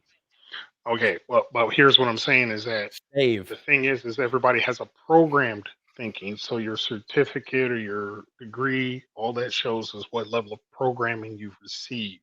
Because there's no institution that opens up and says the best way to learn in life is to learn by trial and error. That's the best way to learn. And if you're and that's what What, Steve? You mean to say part of your education was real world life experience? You sound so poor and stupid. I'm saying all of your education is trial and error, because even though you learn basic trades, basic skills, when you get out in the field, whatever that's in that book is not necessarily current to what's going on in the field, because in the field things have changed. It's almost like you're saying somebody could have a degree for a profession and be outcompeted by someone who doesn't because their real world life experience trumps their degree. And the best people that teach can't do. Exactly. That's and that was my immediate response. Plenty of life experience. And one of my biggest pet peeves is in this entire system, as far as goes to the penal system, is the probation officer. Not a one of them I've ever met has ever been through the shit I've been through. So how the fuck are you going to sit there and try to teach me how to live a life that you perceive in a totally different aspect? No, that's the thing. You were mistaken. It's called the penal system for a reason. They're trying to teach you how to take dick. You just don't want to. You just don't want to fucking buck up and rise to the occasion. What's your name? You know? What's your name? Bend over. My name's Bend Over. I'm here to take the penal system. Yeah, I mean that's what it's about. It's like So again, and see, I've ran businesses, and what I learned, the best thing to do is to hire the people with those degrees, because I don't need them to tell me what I want. I need them to tell me how to proceed in this system to achieve what's necessary, because I'm not going to go learn all the codes, all the rhetoric. I'm not going to learn all that stuff. But when I was doing houses, that's what I did. I hired crews. I had a contractor who maybe had a degree or a certificate. They had more experience at it than me. But all I did was mirror him, and I walked with him, and I learned what he was talking about and what he needed, what was made for code and things of that nature. I never went and got that certification, but guess what? I wound up having 3 or 4 of these guys working for me, because then I knew what I was doing after I had did quite a few. And once I learned how to do quite a few, I learned how to manage them. So they went out, and all the trades guys, they came in, and I told them to make sure they all got certifications, that they know what they're doing. and they've been at it. But what I found was I just needed guys with experience. Most of my best laborers were just experienced laborers. They didn't have a labor trade degree, especially when you going and doing it and you wind up hiring a bunch of Mexicans. They literally figuring shit out on the damn job. And if it wasn't right, they do it again and again and again until they got it right. And I was just about to say, the as proof long as you're not burning up my positive, material, go ahead. the proof positive of this idea is being on a construction site and watching a project manager go like this and not know how to get to the next level, and watch some presumed to be illegal Mexican make a tool out of 3 pieces of wood to get the next part of the job done. They'll literally Exactly. make a tool on the job to get the job done with scraps lying around because they have the ingenuity and the firsthand experience, something the person who's trained doesn't have, right? 'Cause Their they don't AutoCAD depend on a didn't teach them system. that.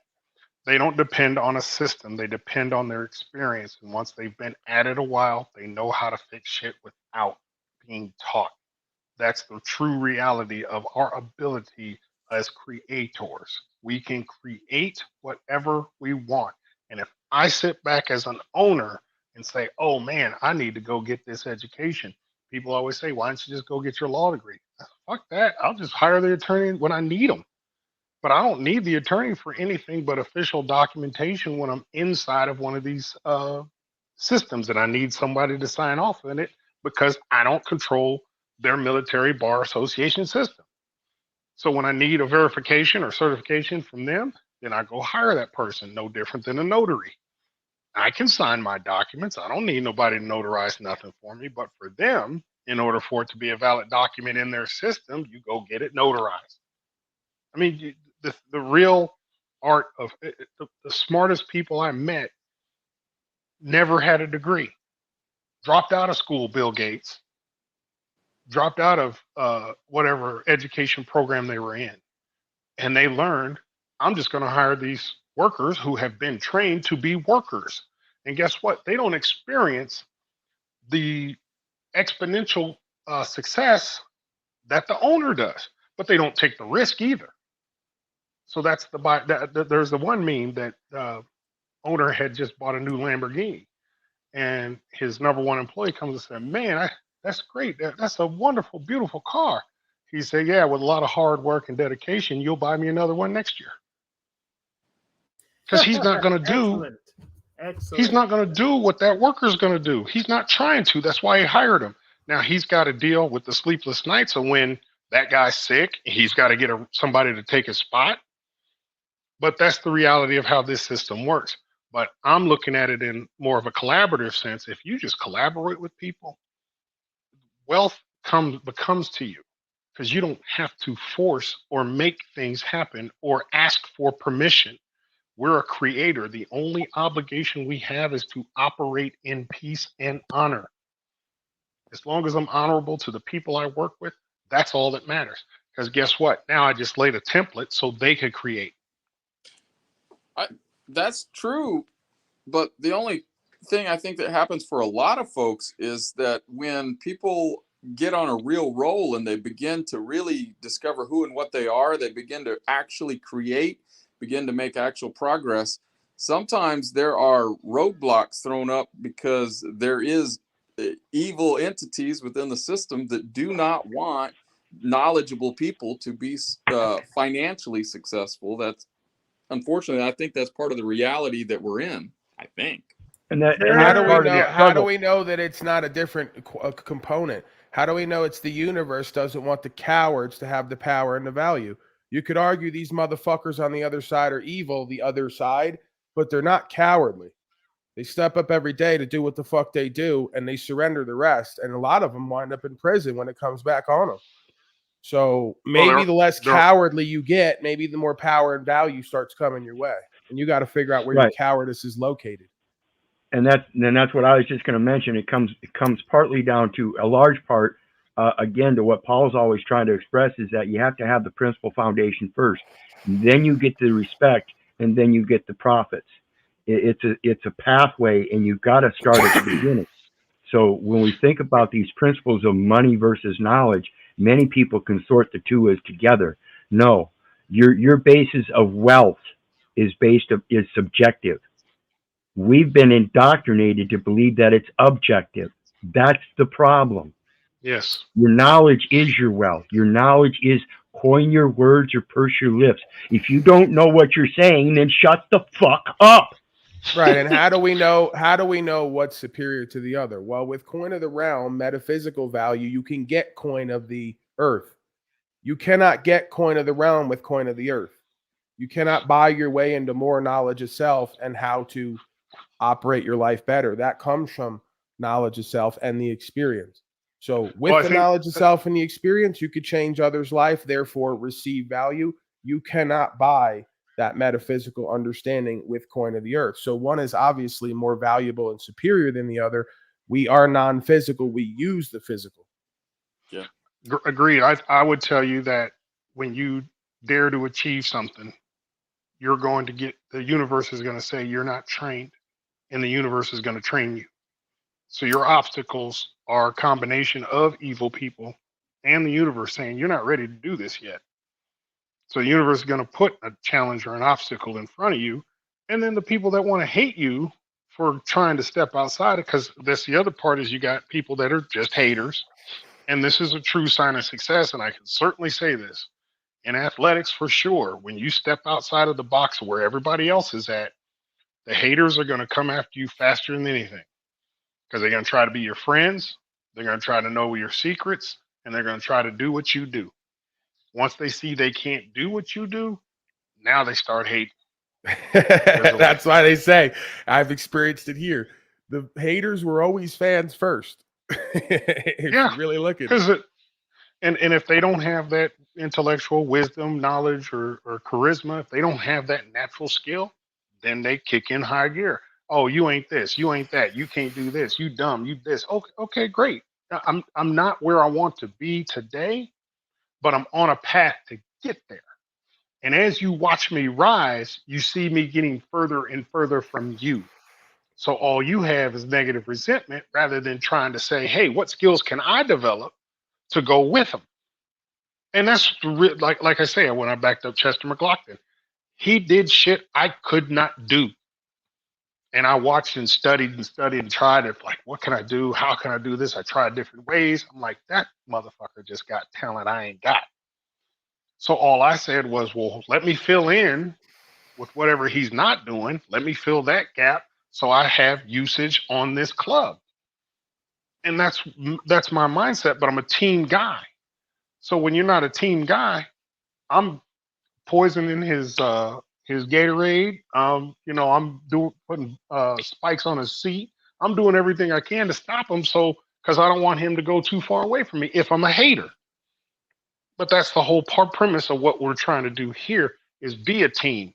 You can be a team, and I can have nothing but happiness and joy for each of your success. I want you to have success, because as a team, circumstantially, just me being next to you is like, oh my God, that Paul, he's something awesome. Man, he did this, he did that. Well, hey, Paul, what's your key to success? Hey, I got a bomb ass team. That's the key to my success.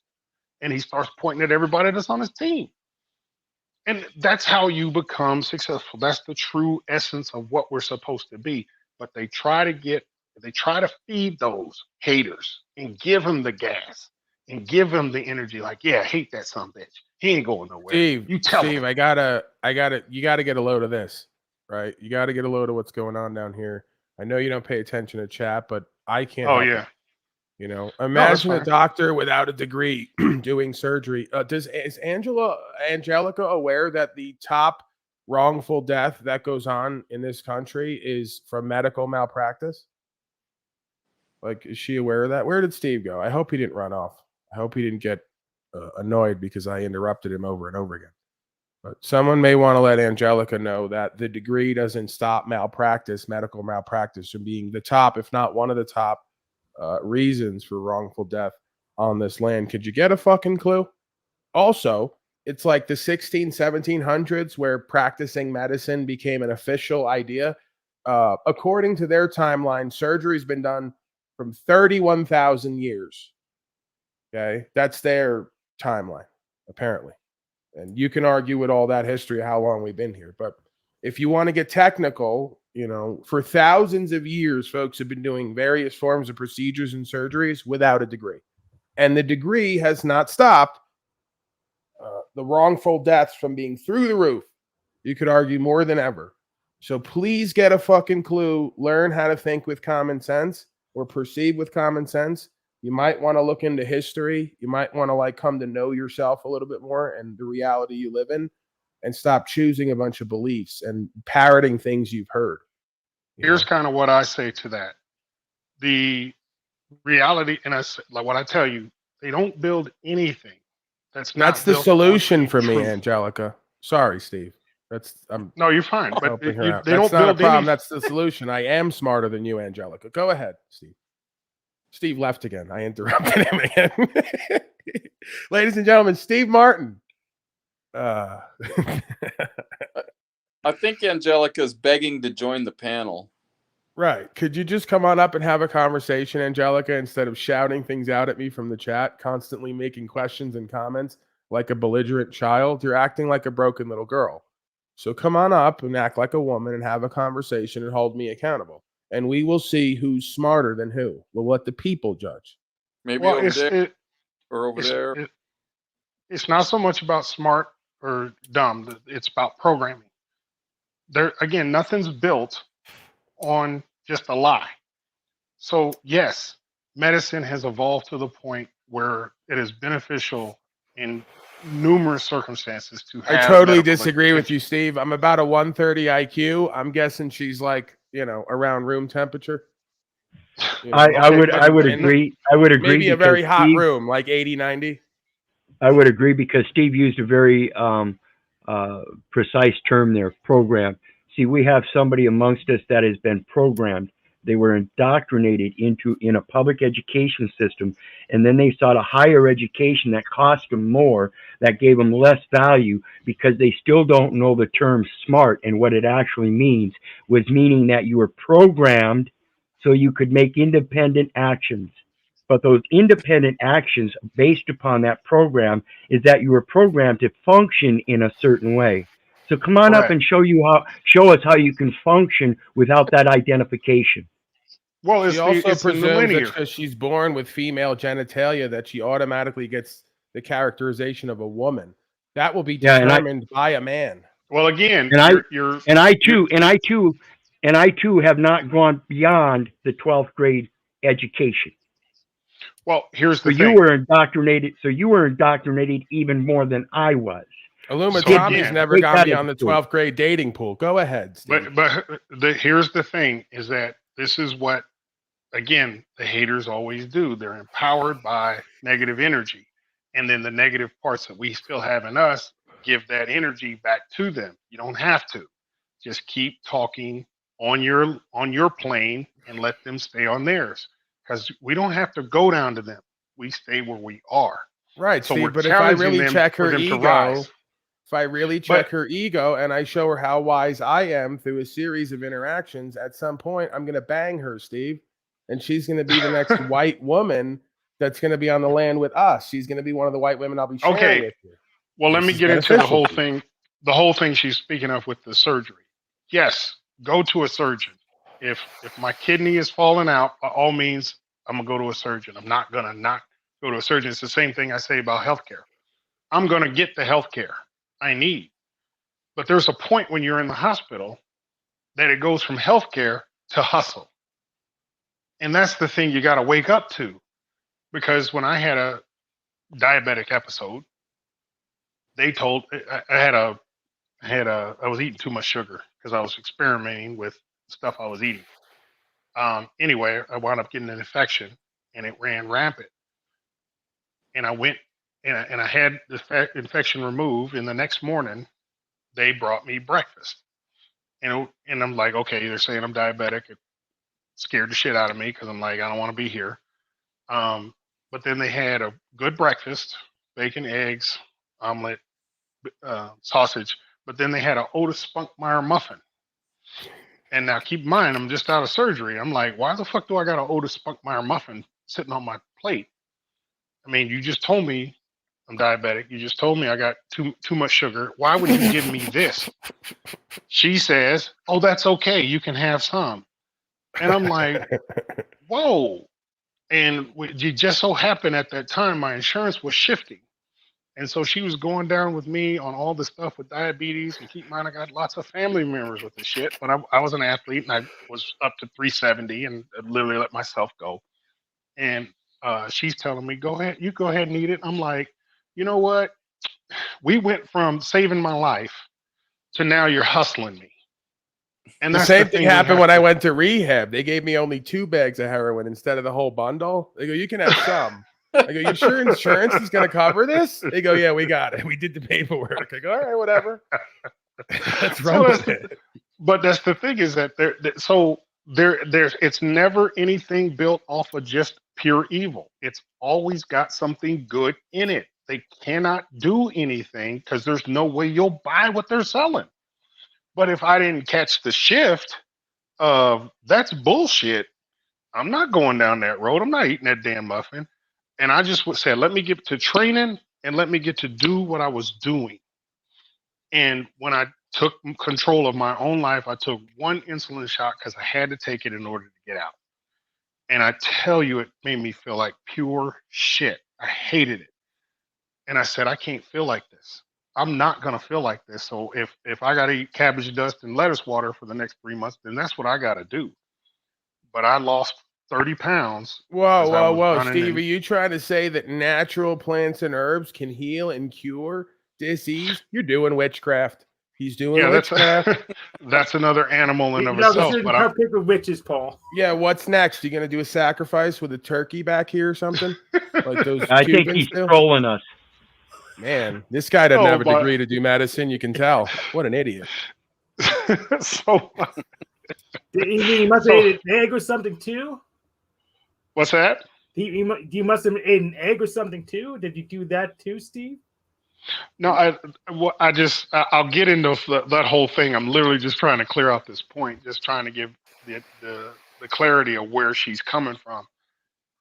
Like I said, I told you I'm doing all the legal shit I'm doing is to get rid of lawyers, but I still hire a lawyer when I need one. I'm going to hire a mechanic when I need one.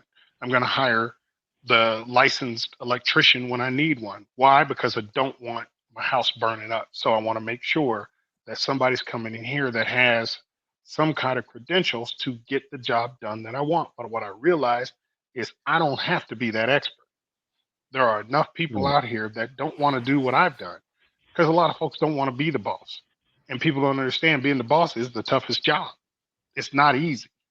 But they put people in place, and tons of people work at jobs. How many times you work a job and you're like, why the hell am I listening to this moron? You know he don't know shit, but he's the cousin, best friend, college buddy, whatever that's in front of you because of nepotism. But nonetheless, the point is that yes, there are still going to need to be professionals at certain things. And it's okay to be that professional. There's nothing wrong with that. But be awake as a professional. Don't just go in there blindly helping build the doomsday gun. Well, it's a job. Yeah, but you're building the doomsday gun. So be mindful of what you do as a person when you participate in this society. Because again, the devil's right next to the good. It's yin and yang. They're hand in hand. They're not separate. We just have to learn how to manage that negative energy. What mentality some of these people use who are working for organizations and on projects that they know are evil. They say, well, it doesn't matter if I don't do it. Somebody else would just do the job anyway. So I might as well do it and get as much money as I can building this, whatever it is. Yeah, that's absolutely true. And it happens all the time. But that's the thing is that and there's another good example. When I first got in the league, I stand for the Pledge of Allegiance. I'd salute. I even volunteered to sing national anthem a couple times. By the time I'm walking out, none of that. None of it. Wasn't trying to do that. No. You're in one of my favorite groups, In Vogue. When they first came in singing, their first hit was Giving Him Something He Could Feel. Their next album, never going to get it. So you could come in to survive. That's everybody's objective. One, I need to eat. But once I'm fed, once I got some hay in the barn, once I got a couple cattle on my land, okay, I can make it another 2-3 years like this. So now I don't have to just take what's available. So it's about having standards. It's about having pride. It's about having, because that's what you want to teach your kids. What you don't want to teach them is, I sold out my whole life and I never found out who I was because I always took the dollar. The dollar became my God. My God is up in heaven, which is within inside of me. And if I have heaven in myself, then I'm going to let heaven live. And consequently, you wind up on a podcast talking about this, trying to teach people what it is we need to do to bypass this system. Because I could have easily sold out and been a coach and been an analyst and been all these things easily. But I want my but soul. you would have had to let like Will Smith slap you on stage or something. And that wouldn't have been a good look. You couldn't have dealt with that. You got too much pride for that shit. That was a remake. There was someone else that did it before them. Oh, slapping somebody on the face? Yeah, that's all they can do now. Remakes. Or they'd have had to put Steve in the dress, right? They always got to put the big black man in the dress. Yeah. He ain't going for that. I happen to know. I asked him backstage, and he told me, I'm not going for it. I'm kidding. Oh, I know too many. I know too many coaches that gave up their family, that gave up their moral compass, that gave up who they are. And I can say this with utmost confidence because Andy Reid recruited me to Mizzou, and he coached me when I was in Philly, and so he's here in Kansas City now. And I can tell you, he's the only person I've ever met that seems to have kept his honor and integrity the whole way through. But that's why everybody likes working with him, because he's an honorable, decent, fair-giving guy. He told me when I was in Philly, he said, they're going to keep Hollis Thomas. That's their guy. They're going to the draft to get somebody to take your spot. You got this year to make it happen. I said, thank you. He shot me straight. When somebody gives you the reality, whether it's good or bad, and you could just say, okay, you give me an opportunity, that's all I wanted. And so I respect him to this day because he's an honorable dude. And you see how he does it with other people he manages, all the players he's managed. He did it with McNabb. He did it with Michael Vick. He did it. He does it with everybody. That's why the team is winning, because the talent's there and he treats everybody like men. Everybody don't do that because most people that are in that business are there for the money. Well, don't get me wrong. We're all there for money. Nobody's there trying to, I just love doing it, coach. None of them are doing that. That's really the case, Steve? That's kind of, I don't even give a fuck about football. That's kind of sad. I mean, seeing as how a big part of me doing the broadcast is kind of just been my love from the beginning till now of the whole thing. Like, you're telling me none of these football players show up because they love to play and love the game?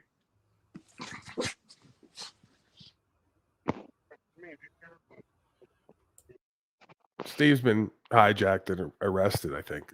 They got to him. Steve, I can't hear you if you're talking. No, hold on. Oh, my goodness. You learn something every day, you know? You're kind of in and out. Shit. There's something always, man. I promise you. What's that? Steve's like Biggie those last couple of interviews where his eye really starts going crooked and he's sweating. like he knows someone's coming for him. He just don't know who. Steve, we're here with you. All right. Huh. We're all in this together. Here, let me. I don't know what to do. You got to get right on the router, like to the point where it's almost inserted inside of you. I found if you squat over it, it has the best reception. Okay, can you hear me now? Yeah. Much like Lauren De Laguna's clientele. If you squat over it, has the best reception. Go ahead. It will not. It will not connect to my ears. Oh wow. So I'm on speaker, I guess. Yeah, I don't know if there's. I could hear you a bit. Let me see. What about this? Test. Now he got cut out. Ah, fascinating. So he's on device Amazing. number 4, and we can't fucking have a conversation because probably Steve's an NFL superstar, and I'm a white gorilla who's shaking up the truth community, and they don't like where this could potentially go, especially if I start putting billboards up, like Steve with the ball, Colts uniform, and me with that look that I have, when I get in my mode, right? And then just says, "You're a slave." Just big billboard right on the interstate. Me and Steve. Oh yeah, it's over for them. They don't like the dynamic. It's too heavy. But that's good, Steve. That's a good thing, right? If they started coming down on you the last 4 days, and pretty much ever since we started macking here a little bit, politicking, it means we're on to something. If they're not testing and challenging and they're not hating, you're not doing something right. You're not in alignment. You're not empowered. See, the dog agrees. Definitely. I have a hack. So I have more than one router. So I have one Don't router. bring up Brian O'Shea when he's not here. Oh, okay. But yeah, I have one He router. is a comedian. Yes, he is. Professional comedian. But I have one router talking to the other router over the 5 gigahertz connection. So I'm close to a router, but not next to the outside router. So that's the hack I use. So my connection is always nice and strong.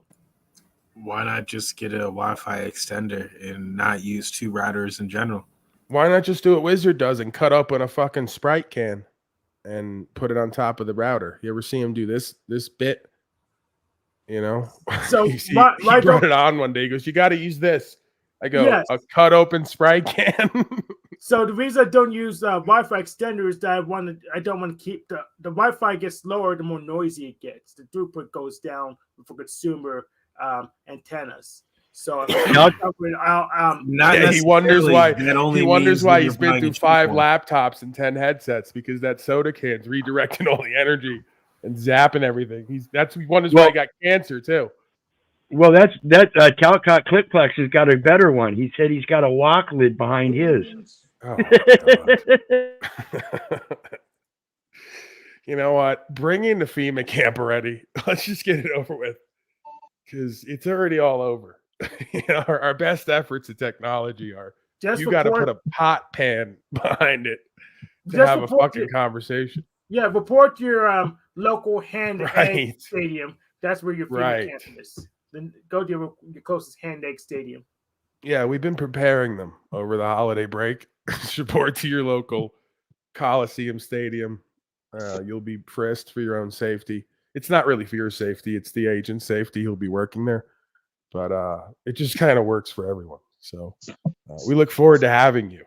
We'll leave the light on for you. The light is actually it's a pilot light because there's some rather large ovens in there. Let's just say, it's for pizza, right? We can't do the shower bit again this time. So this time it's ovens and they're for pizza. Just come on down. Have a good broiler, or I'm not going to use it. You better have a good broiler. It's getting morbid, Hank. You're doing it again. Your darkness is rubbing off on me. I'm not going to deal with the damn air fryer. It better have a good broiler. Right, Steven, are you there? No, Steven. They got you. I guarantee they're fucking pulling your light out on the phone. You could have 5 bars and then they shut the 5G light off. And then you'll see the 5 bars, but no 5G light. They got you. Why do you think they were updating their system? They put a whole bunch of money in this new system. It's a great weapon system. Communication system. Excuse me. I don't know why I have an affect. Like me and Hank, we have this thing where we just blurt stuff out sometimes. It's autism. Yeah, right. I have that. Whatever he said, I have that. Clearly. All right, you know what? Is Hank restreaming? Hank, are you restreaming? No, I didn't set up a restream. All right, look, Hank, I'm gonna make you a deal. All right. So if Oh, you okay. start restreaming every single time you come on this broadcast, you're gonna at least get promised one dick to suck. Is that a fair trade? Negative. I want my dick sucked. Okay, so I'm gonna call out to the Moose, you're audience. gonna have to step feels up like on it. this one and take one for the team. You are my right-hand man. You called yourself that. Many Right, of I them. am the right hand, but the thing is my hands are small and so is my mouth, Hank. So I'm not going to be the proper tool to utilize that, but I will find some of those Patriot mouth breathers, and I will make sure that you get taken care of, Hank. If you start doing the job that God has put you on this earth to do, I will take care of you. Not Bring it to personally. me. What were you put on this earth to do? And when you're done answering that, ask the same question for Jack Talcott. I'm listening. Me? I'm just here. I'm here to Me? I'm here to lighten up the Me? lives, baby. Lighten up the lives. Lighten up your That's light it. in the dark. That's You your know. life purpose. So Moose, with your small baby hands, is there any, does your wife have any complaints about that? I don't use my hands. I just, I got what I need. I got the tools to do the job, Danielle. But when it comes to the hands, I'd probably only, fit half a Hank in there. And it's, nobody wants half of it in the hand. They want the whole thing in there. I have an idea. You and your wife could share the burden. Maybe both of you together can figure it out. Right. Yeah, but then if she got pregnant again, then we would have to determine who was the father. And, I just don't want to go down that road. I think that's with going to you, be Hank. pretty easy to determine, if you get my meaning. I don't want to jump too far out the window here, but yeah, I'm thinking we got that squared away kind of day one. I'm thinking the baby that came out looking like Louis Armstrong when he used to sing "It's a Wonderful World." It's probably Hank's. Your thoughts, expert panel? Hank, I'm going to work on something that you really want, and we're going to treat you right. Just come on, man. Just be part of the team. Just stream this thing. Try to help get some viewers over here. We need some more color over here, brother. I need a sample first, because last time I agreed to it, I had to train the person up and they just couldn't get it. So I need a sample. Is it okay if I send you one of those Brian O'Shea body bottoms? It could be Negative. the Negative, because I have that, stuff like that already. Yeah, do better than that. I have that. I don't even use it right now. Hey, Hank, is that your father? It's Louis Armstrong? No.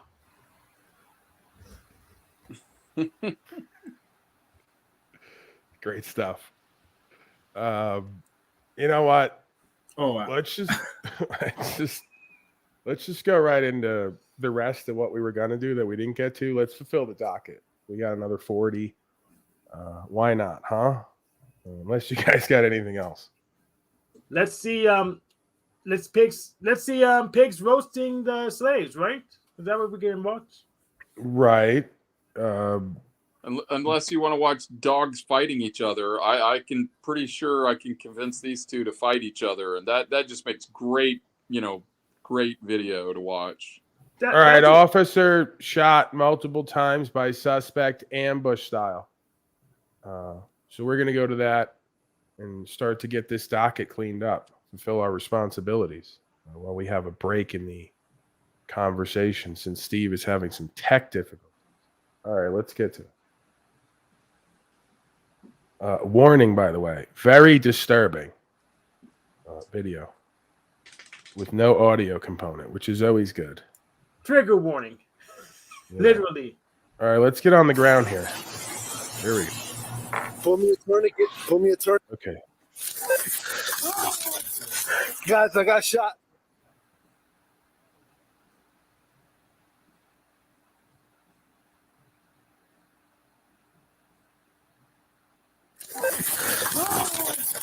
Guys, I got shot. Come over here. I got shot.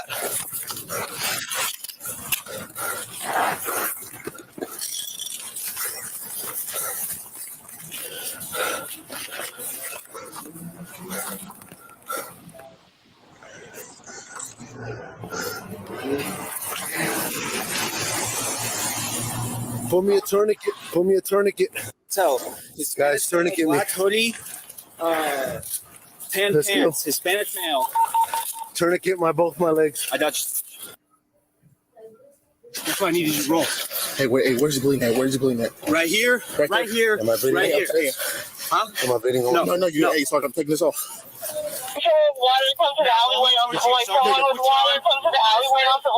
Leg this way. You need water? Hey, there's water in my trunk too. So this is about the third or fourth one this month of somebody who pretty much just walked up or drove up on a cop and shot him. So not looking good. And to be clear, I never promoted any of that. I'm not for any of that. I don't tend to demonize the police here. I don't even call it as straight as I'd like to, because I know that this is a potential consequence of what I do here. So oftentimes I'll ride the line of even giving them a benefit of the doubt, because slaves want this system and they want them enforcing code. And I know that when you're going to do that job, if you have to go hands-on, it's a life or death situation a lot of times. So, I even tend to give them a little bit of leeway. Again, I don't agree with the code enforcement system. I don't partake in it. I don't fund it. I'm not for it. But if you folks are, then I have to call it straight based on what you say you want or what you believe is normal, and give them a little bit of leeway. But the reality of it is, I don't think anybody wants to see a scenario where we regularly now have these folks being ran up on and shot. It's just not going to end well. What state was that one? That last one? What state? I didn't. Houston. Sounds like Texas. Yep. Houston, I guess, not one of the safest places, I guess you could argue. Is this the same one the moment a Houston cop got shot 3 times? I believe I had on the ground video of that more than what was there, but maybe not. Okay. Let's continue on, because I got a stack of them. May as well get them out of the way. I know people love this. Reno police shoot suspect after attacking an officer. Warning, very disturbing. All I gotta say is, if I got shot, I'd be crying like a little bitch. You cry like a little bitch on panel. We know that, Moose. We saw this one yesterday. This is the guy who... Well, why not? We'll watch it again. I love this. The people love this. People love reruns. Yeah. They love to watch citizen slaves get gunned down for safety. And they love watching them do stupid shit sometimes, right? They just rush at the police, attack them with a knife, get shot 42 times.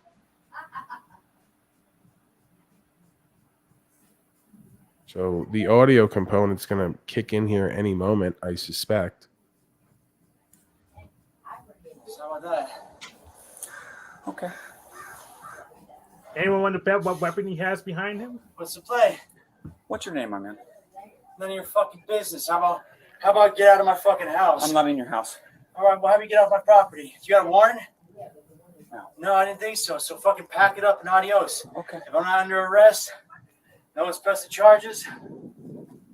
We're fucking.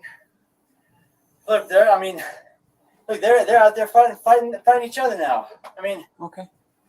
So you're not the problem?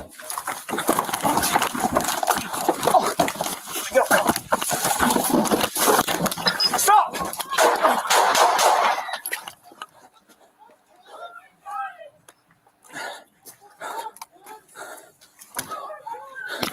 Your thoughts, Hank? So if you bet on a weapon, you lost your money. He didn't have any weapon at all. He was hiding nothing behind his back. Right, but he charged at the police officer, and you pretty much know how that's going to end. Hand-to-hand combat. Yeah, and I mean, according to him, he grabbed for the guy's gun. So if you rush the officer and you're like crazed and you grab for his gun, he's probably going to try to kill you or hurt you bad. Nope. Go ahead, wizard creature. Again, it comes down to the concept of understanding those jurisdictions. And when we're thinking about this corporate jurisdiction, this is one of the things the police don't understand themselves. This is why we have to give them some kind of leeway, forgive them for they know not what they do. But at the same time, again, there comes a point in time where you're a man of reasonable age, and if that's what you're going to be enforcing, you damn well better know what you're enforcing. This is just fucking ridiculous. 23, 24, 25-year-old men claiming to know the law or be able to enforce the law and don't know the law. Well, this is why, if you really want to be real about it, and I've given a solution, Paulie boy, little old me, I say that you train folks who are going to do on the beat code enforcement. They have to do at least a year, a couple years as correction officer, because all over this country, or this land, if you want to call it that, there's corrections institutes where the biggest and baddest and most uppity get taken down every day without guns. So again, there's a fear factor there where when you're just used to walking around with other men who you know got your back, and on the other side is the same deal, and you're living in that environment, you get used to that on some level or how to respond to it. So this is the problem too with bringing suburban young punks to other areas with different types of people and cultures who can't carry themselves in a way, and got partners with them oftentimes who are little girls who can't even put up any kind of assistance. So yeah, if you guys are going to do code enforcement and do the rest of this slavery and continue with it, you might want to put in a notice that they like have to do the first 2-3 years trained at a corrections institute. Yeah. So they learn how to take people down and deal as much as possible without lethal force. Go ahead, sir. Yeah. Or if that make them too expensive, or we can't get enough police officers that way, have them be security guards at least, because they at least know how to talk to people at all. Say, ask them to turn. At least they'll at least be able to ask people to we can't come in here. That's a good start. Rather than get out the weapons. Yeah, or you can send them there, after they tase the citizen slave and they're not supposed to, they can't go back on duty. And if they want to keep their job, they got to do the next 2 years taking care of prisoners and being monitored and figuring out how to develop a rapport and a relationship with your words. And if it all goes bad, figure out how to use your hands and feet and whatever tools you got as much as possible without deadly force. I would. Yeah, even a shovel. Wizard the gardener. He brings a whole new definition of warrior in the garden.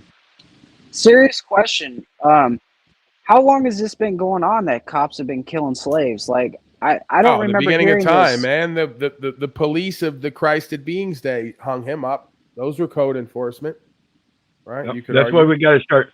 That's why we got to start keeping them on a leash, guys. Well, if you could They teach won't them like the leash that. laws, you're the first person I've ever seen to enact the leash laws live on air. Hey, that was all due to the slaves. You saw they're the ones that had to vote it in. Yeah, that was official. We cast a vote for that. And the slaves, I couldn't believe it. It was an outstanding turnout at the polls. I mean, Unanimous. 100%. And 100% of them voted, yes, we want a leash. Right. They want this stuff, people. Let's give it to them. Give them what they want. Wizard's like the guy now who he threw the papers up in the air. I don't care. All right. I come here every fucking day and I got to go back to my people and tell them I did something for them, Congress. What do we do here today? There's no leashes. There's nothing. These people want it. Give it to them. You got to get Bend over. Bend over, bitch ass slaves. Isn't that what Steve said earlier? He'd fuck it up anyway and bore everyone. We need to get Wizard into Congress. I mean, there's all these other idiots there who don't do anything anyway. We can send him in there to at least 4 different bills. There's got to be an improvement upon legislating plastic straws and paper wraps in exchange for paper straws and plastic wraps. It's got to be something better. Yeah, we can shorten copyright till at least this. Wizard can propose plastic condoms in latex wrappers. we can see how long they'll go with it. Paper condoms and latex wrappers. For sustainability. Hank likes that one. I do. I like my condoms. Yes. Body cam shows LMPD. We're having too much fun here. Okay, this is a somber occasion. There's cops shooting servants that we used to call men and women of the people, but now they're the servants and their masters, the cops, are shooting them. Body cam footage. But still, very reverent, somber occasion. Body cam shows LMPD officers shoot man who refused to drop gun during traffic stop. Very disturbing. Stay in the car! Stay in the car! Don't you drop the gun! Drop the gun! Drop the gun! Drop that fucking gun! Drop the gun! Drop that gun! You didn't say Simon Says. Drop the fucking gun! Says drop it! Simon Says drop the gun. Drop the gun! All right, Chief, it's not working. Drop the gun! You're gonna get shot! Oh, Get on the ground! On the ground! Drop the gun! Drop the gun! Drop the gun! Drop the gun! Oh my God, they're in fear of their life. Drop the gun! First of all, Yeah, they had once, Go ahead. Yeah, they had to get it before Keep he your went hands around that up! corner. Keep your hands up! Let me help you! Stop! I love that. Let me help. Stop! Stop dying on me. Yeah, this is government's version of help. They gun you down and go, I'm trying to help. What the hell was your problem back there?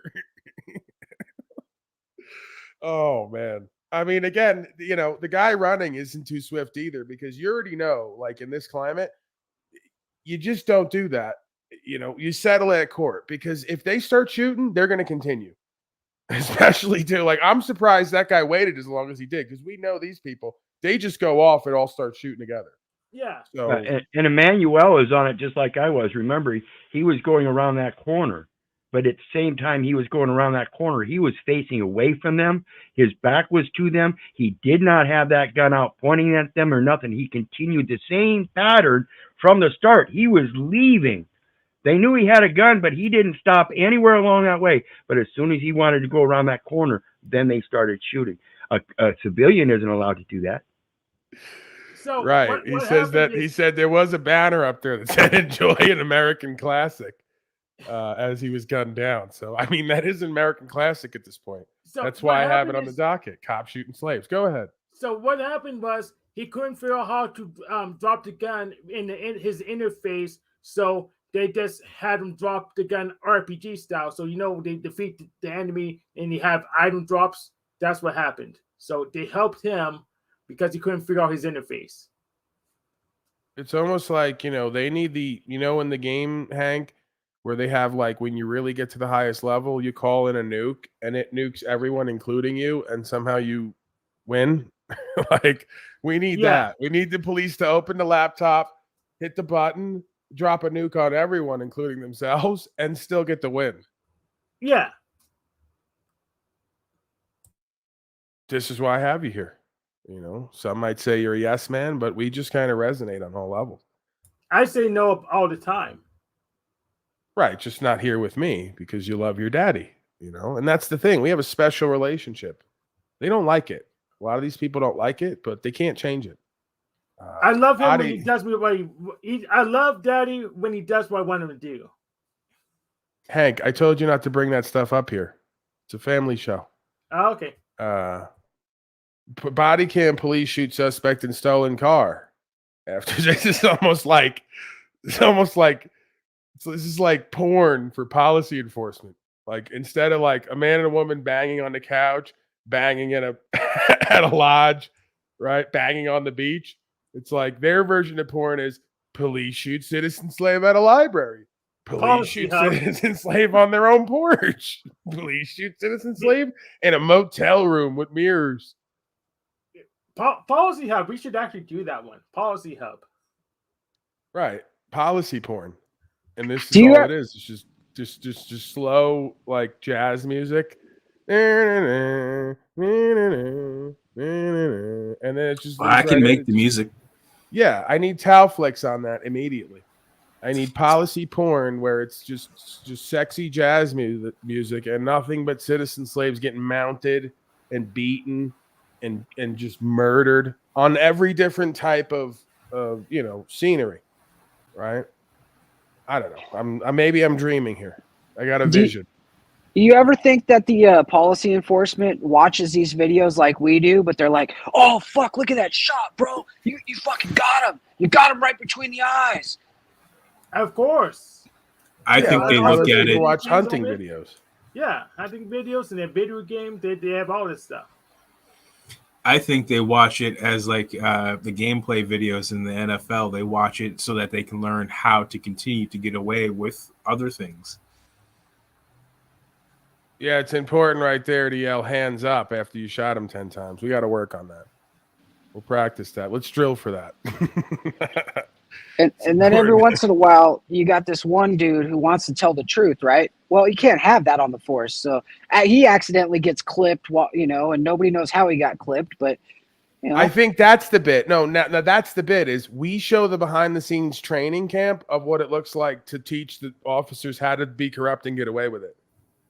And then like one of the bits is make sure that you yell into the body cam, "I'm really unsafe right now." So it's nothing but us drilling. I'm really unsafe right now. So that when we go to court, it's like for officer safety, you could see right there. I don't know. We got to work it out. We're just we're doing a live on the air think tank session. Yeah, but there's a bit somewhere in here. We need to go to the library and see if we can get access to the training videos. You might get trespassed if you go to the library, though. Oh, well. Yeah, it's an ordinance. All right. Officer Faley shoots 19-year-old who refused to turn off the car. Mesquite, Texas. Texas really just coming in strong this week with killing citizen slaves. They're at the top of the charts. Very disturbing. Oh, I seen this one. Shh, don't tell me the ending. 17's unoccupied.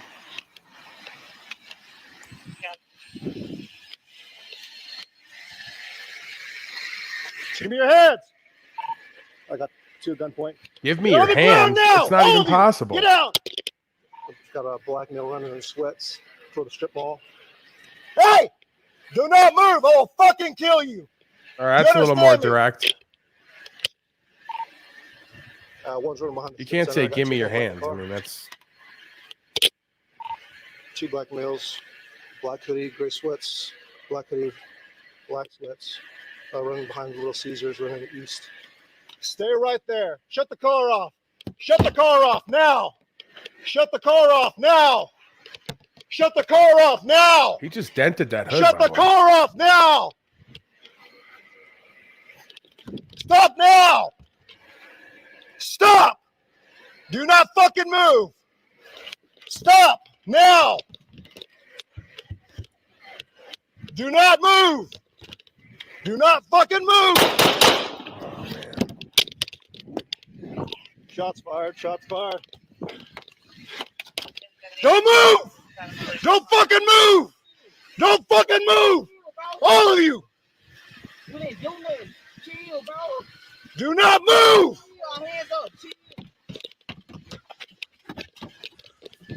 Stay in the car. Do not move. Do not move. Stay there. Stay there.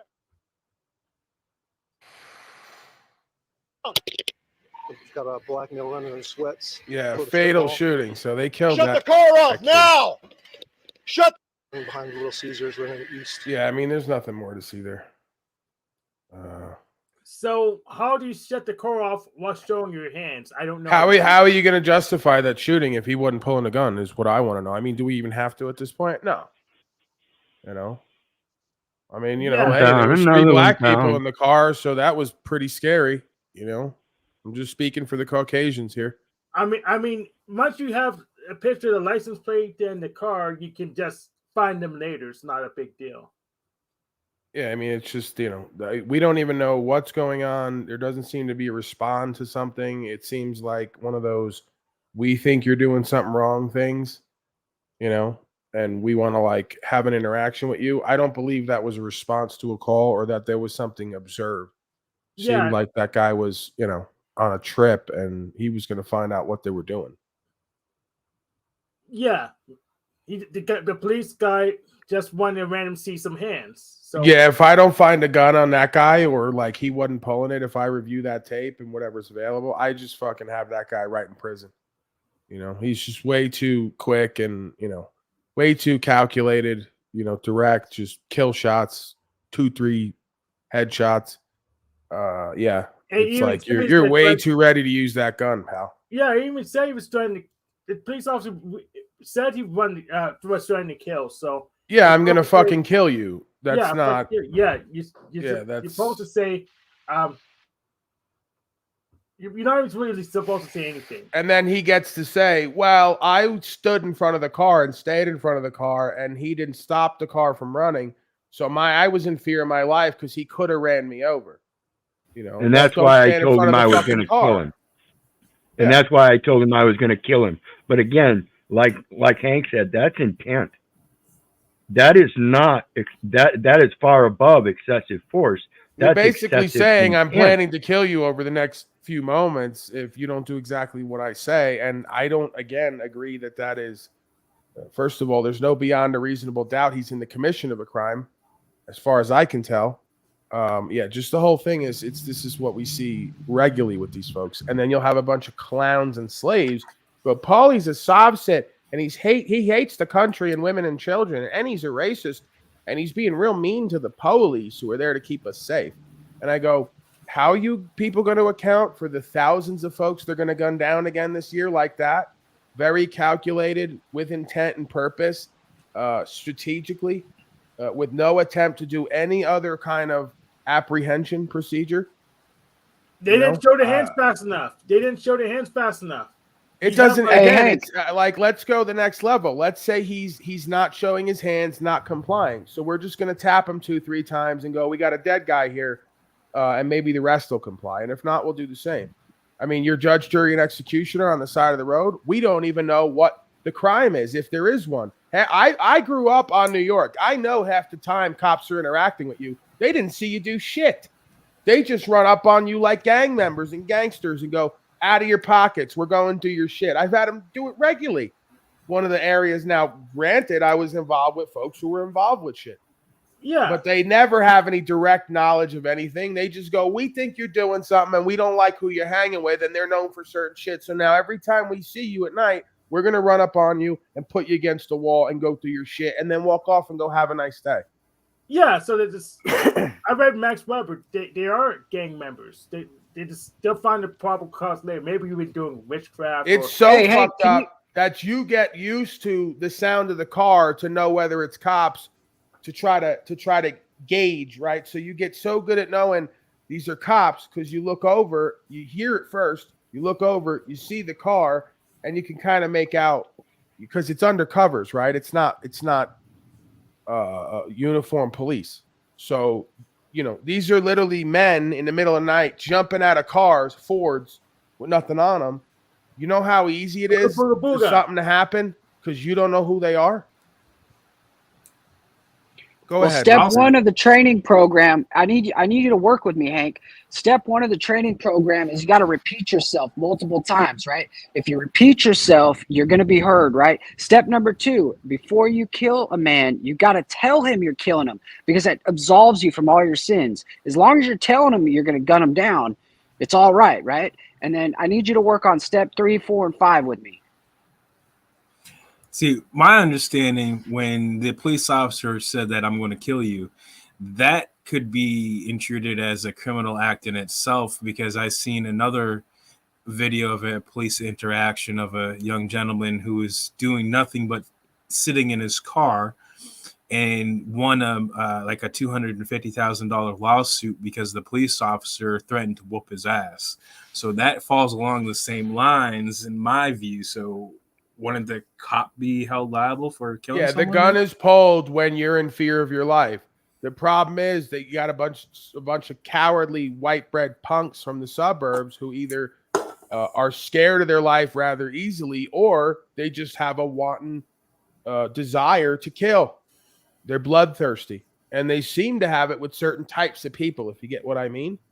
Yeah, You know, it's with everyone, but certain types of people, they're a little bit more readily able to do it because they're a little bit more put in fear that much easier, right?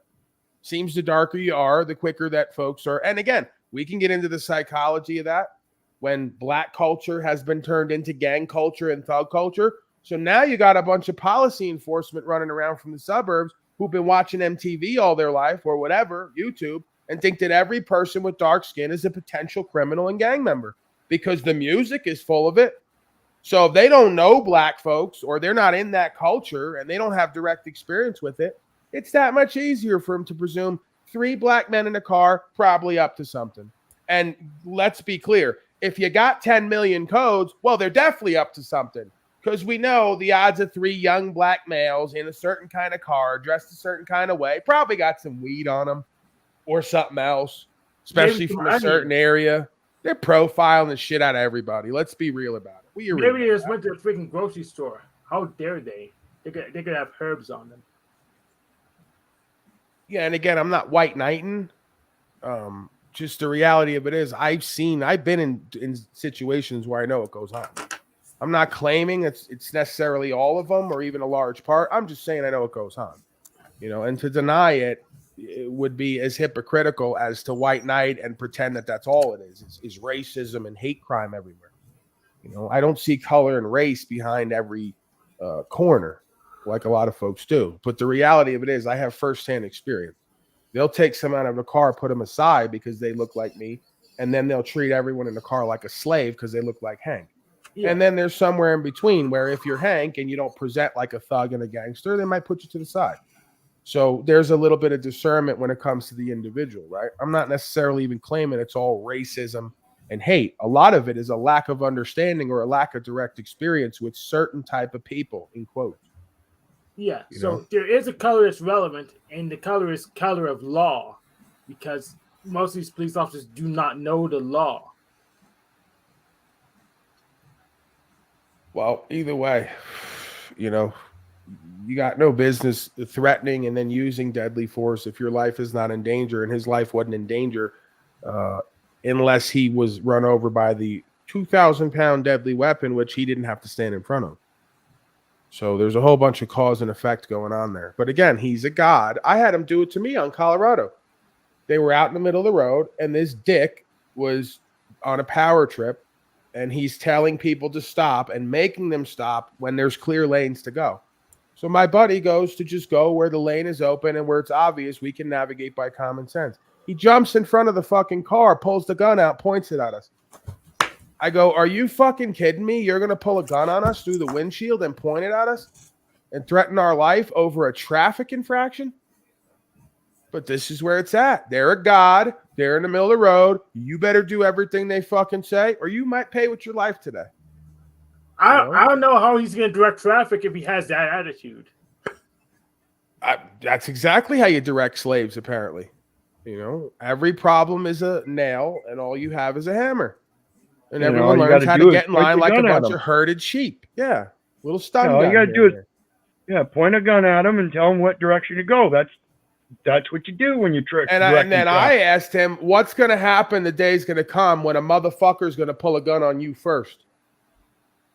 Right? And they don't ever like that. You know, it's funny how they take everything as a threat, like that little bald-headed freak outside the court who got loud at me that one day. I had to take a couple steps back because I said, if we can get it done and I can get this to the court, I'm going to take your house and vote.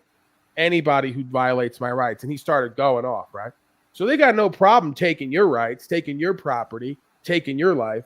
But if you pose the question, hey, historically, if you keep doing this and acting like this, and now you're seeing it, 3-4 people a month running up on police and doing hits on them because they're sick of them and how they operate. You didn't think that was coming just by the nature of reality and how it works? Yeah, here's the thing. If the person driving the car really didn't care, he probably could have just ran right into the cop and wrecked him before he even got shot off. If you write up enough codes and you make an enemy out of all the general public one way or the other, the general public's going to make an enemy out of you. And that's exactly what your masters have done. They've written up so many codes that everyone in the general public now on some level feels tracked, traced, watched, and regulated and feels like a fucking slave and feels like you made an enemy out of them. And that they're just there to be used and abused and generated revenue off of. So when you create that standard, then pretty much everyone in their heart starts to make an enemy out of you. And they say, we'd rather you not be around.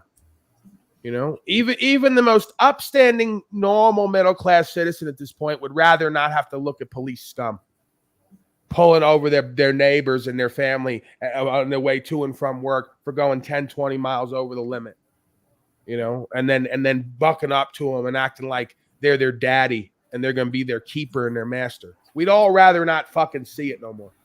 You know, unless it's extenuating circumstances. We'd rather you stay at the fucking station and fuck each other, eat donuts, do whatever the fuck you want, really. Because, you know, it's really so fucked up that you guys could just do whatever you want and do very little and still collect a check and get everything. It's not enough for you. You got to stomp around, get the fraudulent money in the funds, act like you're in charge, and really subject all the people to society to your fucking ego and will. It's really not complete till you individualize the process and really take on that energy. I know. I see it. I see it all day, every day. When you're out and about in the middle class areas, just taking scum to the side of the road, left and right. Oh, look at these citizen slave scum just there to be sheared and used and abused. You know, they got them lined up on the side of the road sometimes, 2, 3 at a time, you know, because they went 10 miles over or because they're, you know, doing road work and put up a new sign or whatever. They love it. They love putting up their little traps certain places, not doing the fucking work, and then policing the area and getting them on a technicality. You know, they'll do it out in the middle of nowhere. I've seen them do it. You go out in the middle of fucking nowhere, there's nothing but desert and trees, and there's some policy enforcement scum on the side of the road hiding like this, you know, behind a cactus where you can barely fucking hide. You see 3/4 of him. He's hiding back there with some little device, some loser failure creep. No inspiration, no true empowerment, no real purpose here. Just some creepy freak who they gave the least amount of power to, and they just run with it. They love it. Can't get enough. Welcome to America. Yeah. Welcome to America. And so much so, they like Mike Tyson after a 30-second fight, right? They get off work. They go, oh, we didn't get to kill a slave today. How can we like abuse our friends and family? You know, whoever's closest to us that we say we love the most, that's through the roof. You know, the states of domestic abuse with these people comes out in the wash that the statistics of alcohol use and domestic abuse is through the roof with these people. Who could have thought? Who could have thought that these people you see on the side of the road gunning everybody down with their electronic device so they can run up on them and pull them over aren't exactly the greatest lovers? You know, they're not the best when it comes to the Venusian arts. You know, because they got the other craft and art down, how to slave and genocide. They got the Kratos art, the Kratos arts. Yeah.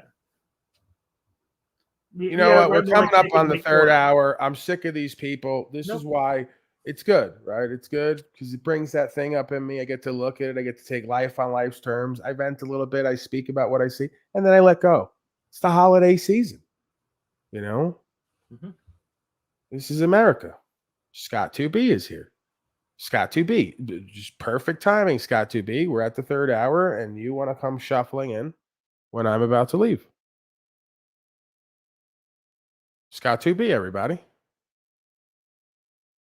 Welcome, Scott 2B. How are you? Good evening, everybody. I got mic on in the back. Hang on, let me shut this down. I wasn't going to talk. I was just dropping something in the back for you, Paul. I have an idea. He can host a show and we can just leave. That's an idea. Hey, Scott, every time you come here, we don't need a rundown of all your like operations. Right. Which operation? The one where he shakes you down. Your, your computer.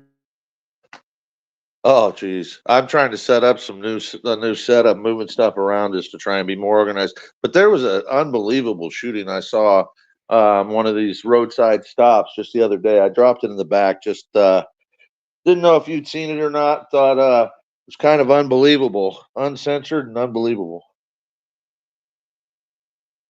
Right. But we're at the third hour, Scott. Yeah, it's a short one, and it's actually not the citizen slave that catches it. It's the creepy. You're not going to let me out of this, are you? There's some kind of it's thing you do with uncensored, me Paul. Right, I got it. I heard it. All of the ones I've been playing are uncensored. But he does his thing with me, like a lot of them do, where he's not going to let me out of this. And if I don't play this, he's going to have some feeling about it. He's going We have to write one more ticket to make sure. You got a timestamp for it. It's 44 fucking minutes long. Oh my God, he can't be serious. See, this is what I mean. This is what I mean. It's all subconscious. They hate me. They want to take me down. They want to use me, just like I spoke about earlier. He literally just said, I know he's laughing right now. We can't see him. He's giggling and laughing behind the screen because he knows I'm onto him. 44 minutes. He says it's short. And Wizard goes, clicks on it. 44 minutes. And if I don't play this video, he's going to say, I'm a piece of shit. I'm an asshole. Look at the ego and arrogance on me. I think I've arrived. Right? And also because I'm probably going to sign off calling myself God of all media, as I usually do. God of all media. Right. See that attitude? Did you kick him out? No, I didn't. Let's No, I didn't. Let's split the difference and play like the first 20 seconds. Then we just. And you see this woman, and this woman too. I saw her before. I might have to bang that woman. She's rather wildly attractive. That might be the most beautiful woman I've ever seen. Usually, It's through a whoever's in front filter. of me is.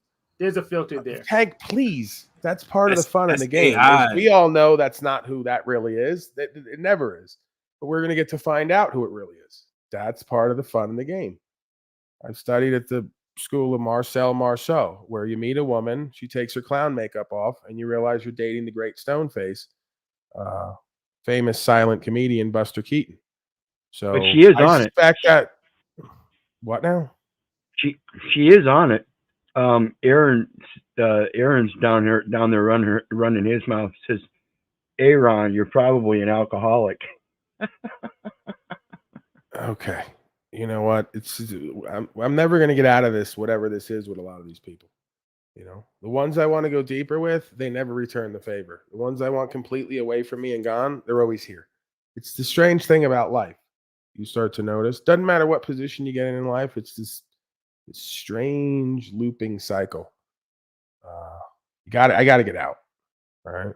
We're at the third hour. Thank you, Scott, for proposing we watch a short 44-minute video about the same content I was already playing that I was done playing. Please bring more of that. Okay. And what do I owe you for that? You're too good to me. Give me the final words, Wizard Creature, Hank, Frank, Donnie L, and then I'll take it on home.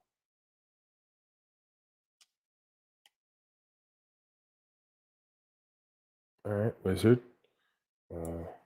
Charlie Chapchin. Silent exit.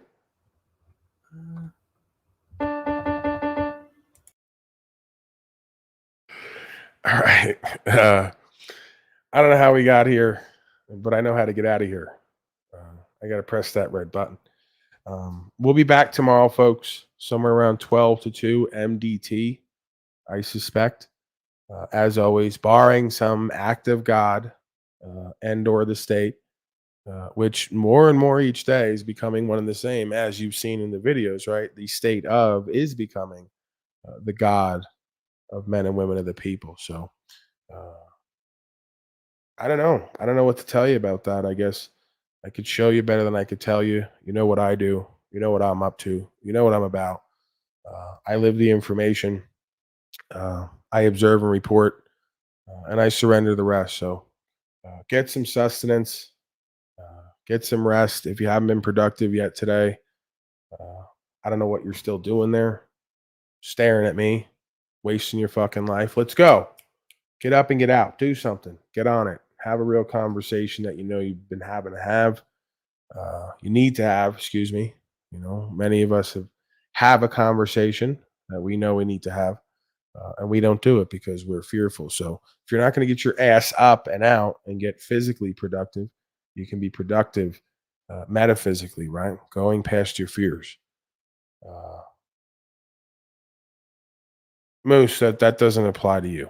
Okay, stay away from that wife of yours. Don't have that conversation that you've been wanting to have. It's not going to go well. Joshua, signing off, waving. All right, I'm getting out of here, Joshua. Go ahead. Yeah, I saw that. I was just out slaving it up, so I couldn't really participate today. But it's day 2 of Restreaming. Today we got the whole broadcast. So, do you think Moose should have that uncomfortable conversation about him wanting to bring an African American man into the bedroom with him and his wife, or should he just stay away from that? I guess it depends on what your kinks are. I would personally stay away from it, but I mean, teach their own. Who knows? In the realm of sexuality, I do not know what is right. What happens in the bedroom. No, if it's Rob Cleveland, then he gets a pass. But anyone else, if it's it's got to be. Yeah, if it's Rob Cleveland, he has a pass to any girl I got too. You know what I mean? Right. All right, get out of here. You're echoing. I appreciate you restreaming today. Give me access to your audience. We're co-creating. If you're working, I'm at least giving some content for your channel, and it works for both of us. So I appreciate that support, and I'm sure the people appreciate being given a clown like me and others to entertain them while informing them. In some sense, I appreciate it. Even some formation. Yeah, I appreciate it because the core audience over there is good people, and then the trolls that wander in, they need your help probably more than anybody. So on that note, I'll exit myself. Thank you, sir. We'll see you later. Doesn't matter, Daisy May. You don't have to know anybody here. You're here now, okay? And you've been here for the last 3 hours. We're no longer strangers anymore. So we're going to get to know each other real well, the backstage area. And then I'll be back tomorrow, somewhere around the 12 to 2 MDT mark, as I said. All right, enough jibber jabber. I'm out of here. I love you. I don't give a fuck if you love me back, like Wizard says, even though I kind of do a little bit, but not enough to get me off my purpose and meaning. So that's kind of the best of both worlds. All right. Salute to everybody. Free men and women, patriotards, slaves, all of you. I'm out of here. Mazel tov. We stand with Ukraine and Israel and pretty much whatever else we're told to, and the current thing. That's the way it goes. Nobody's going to change it.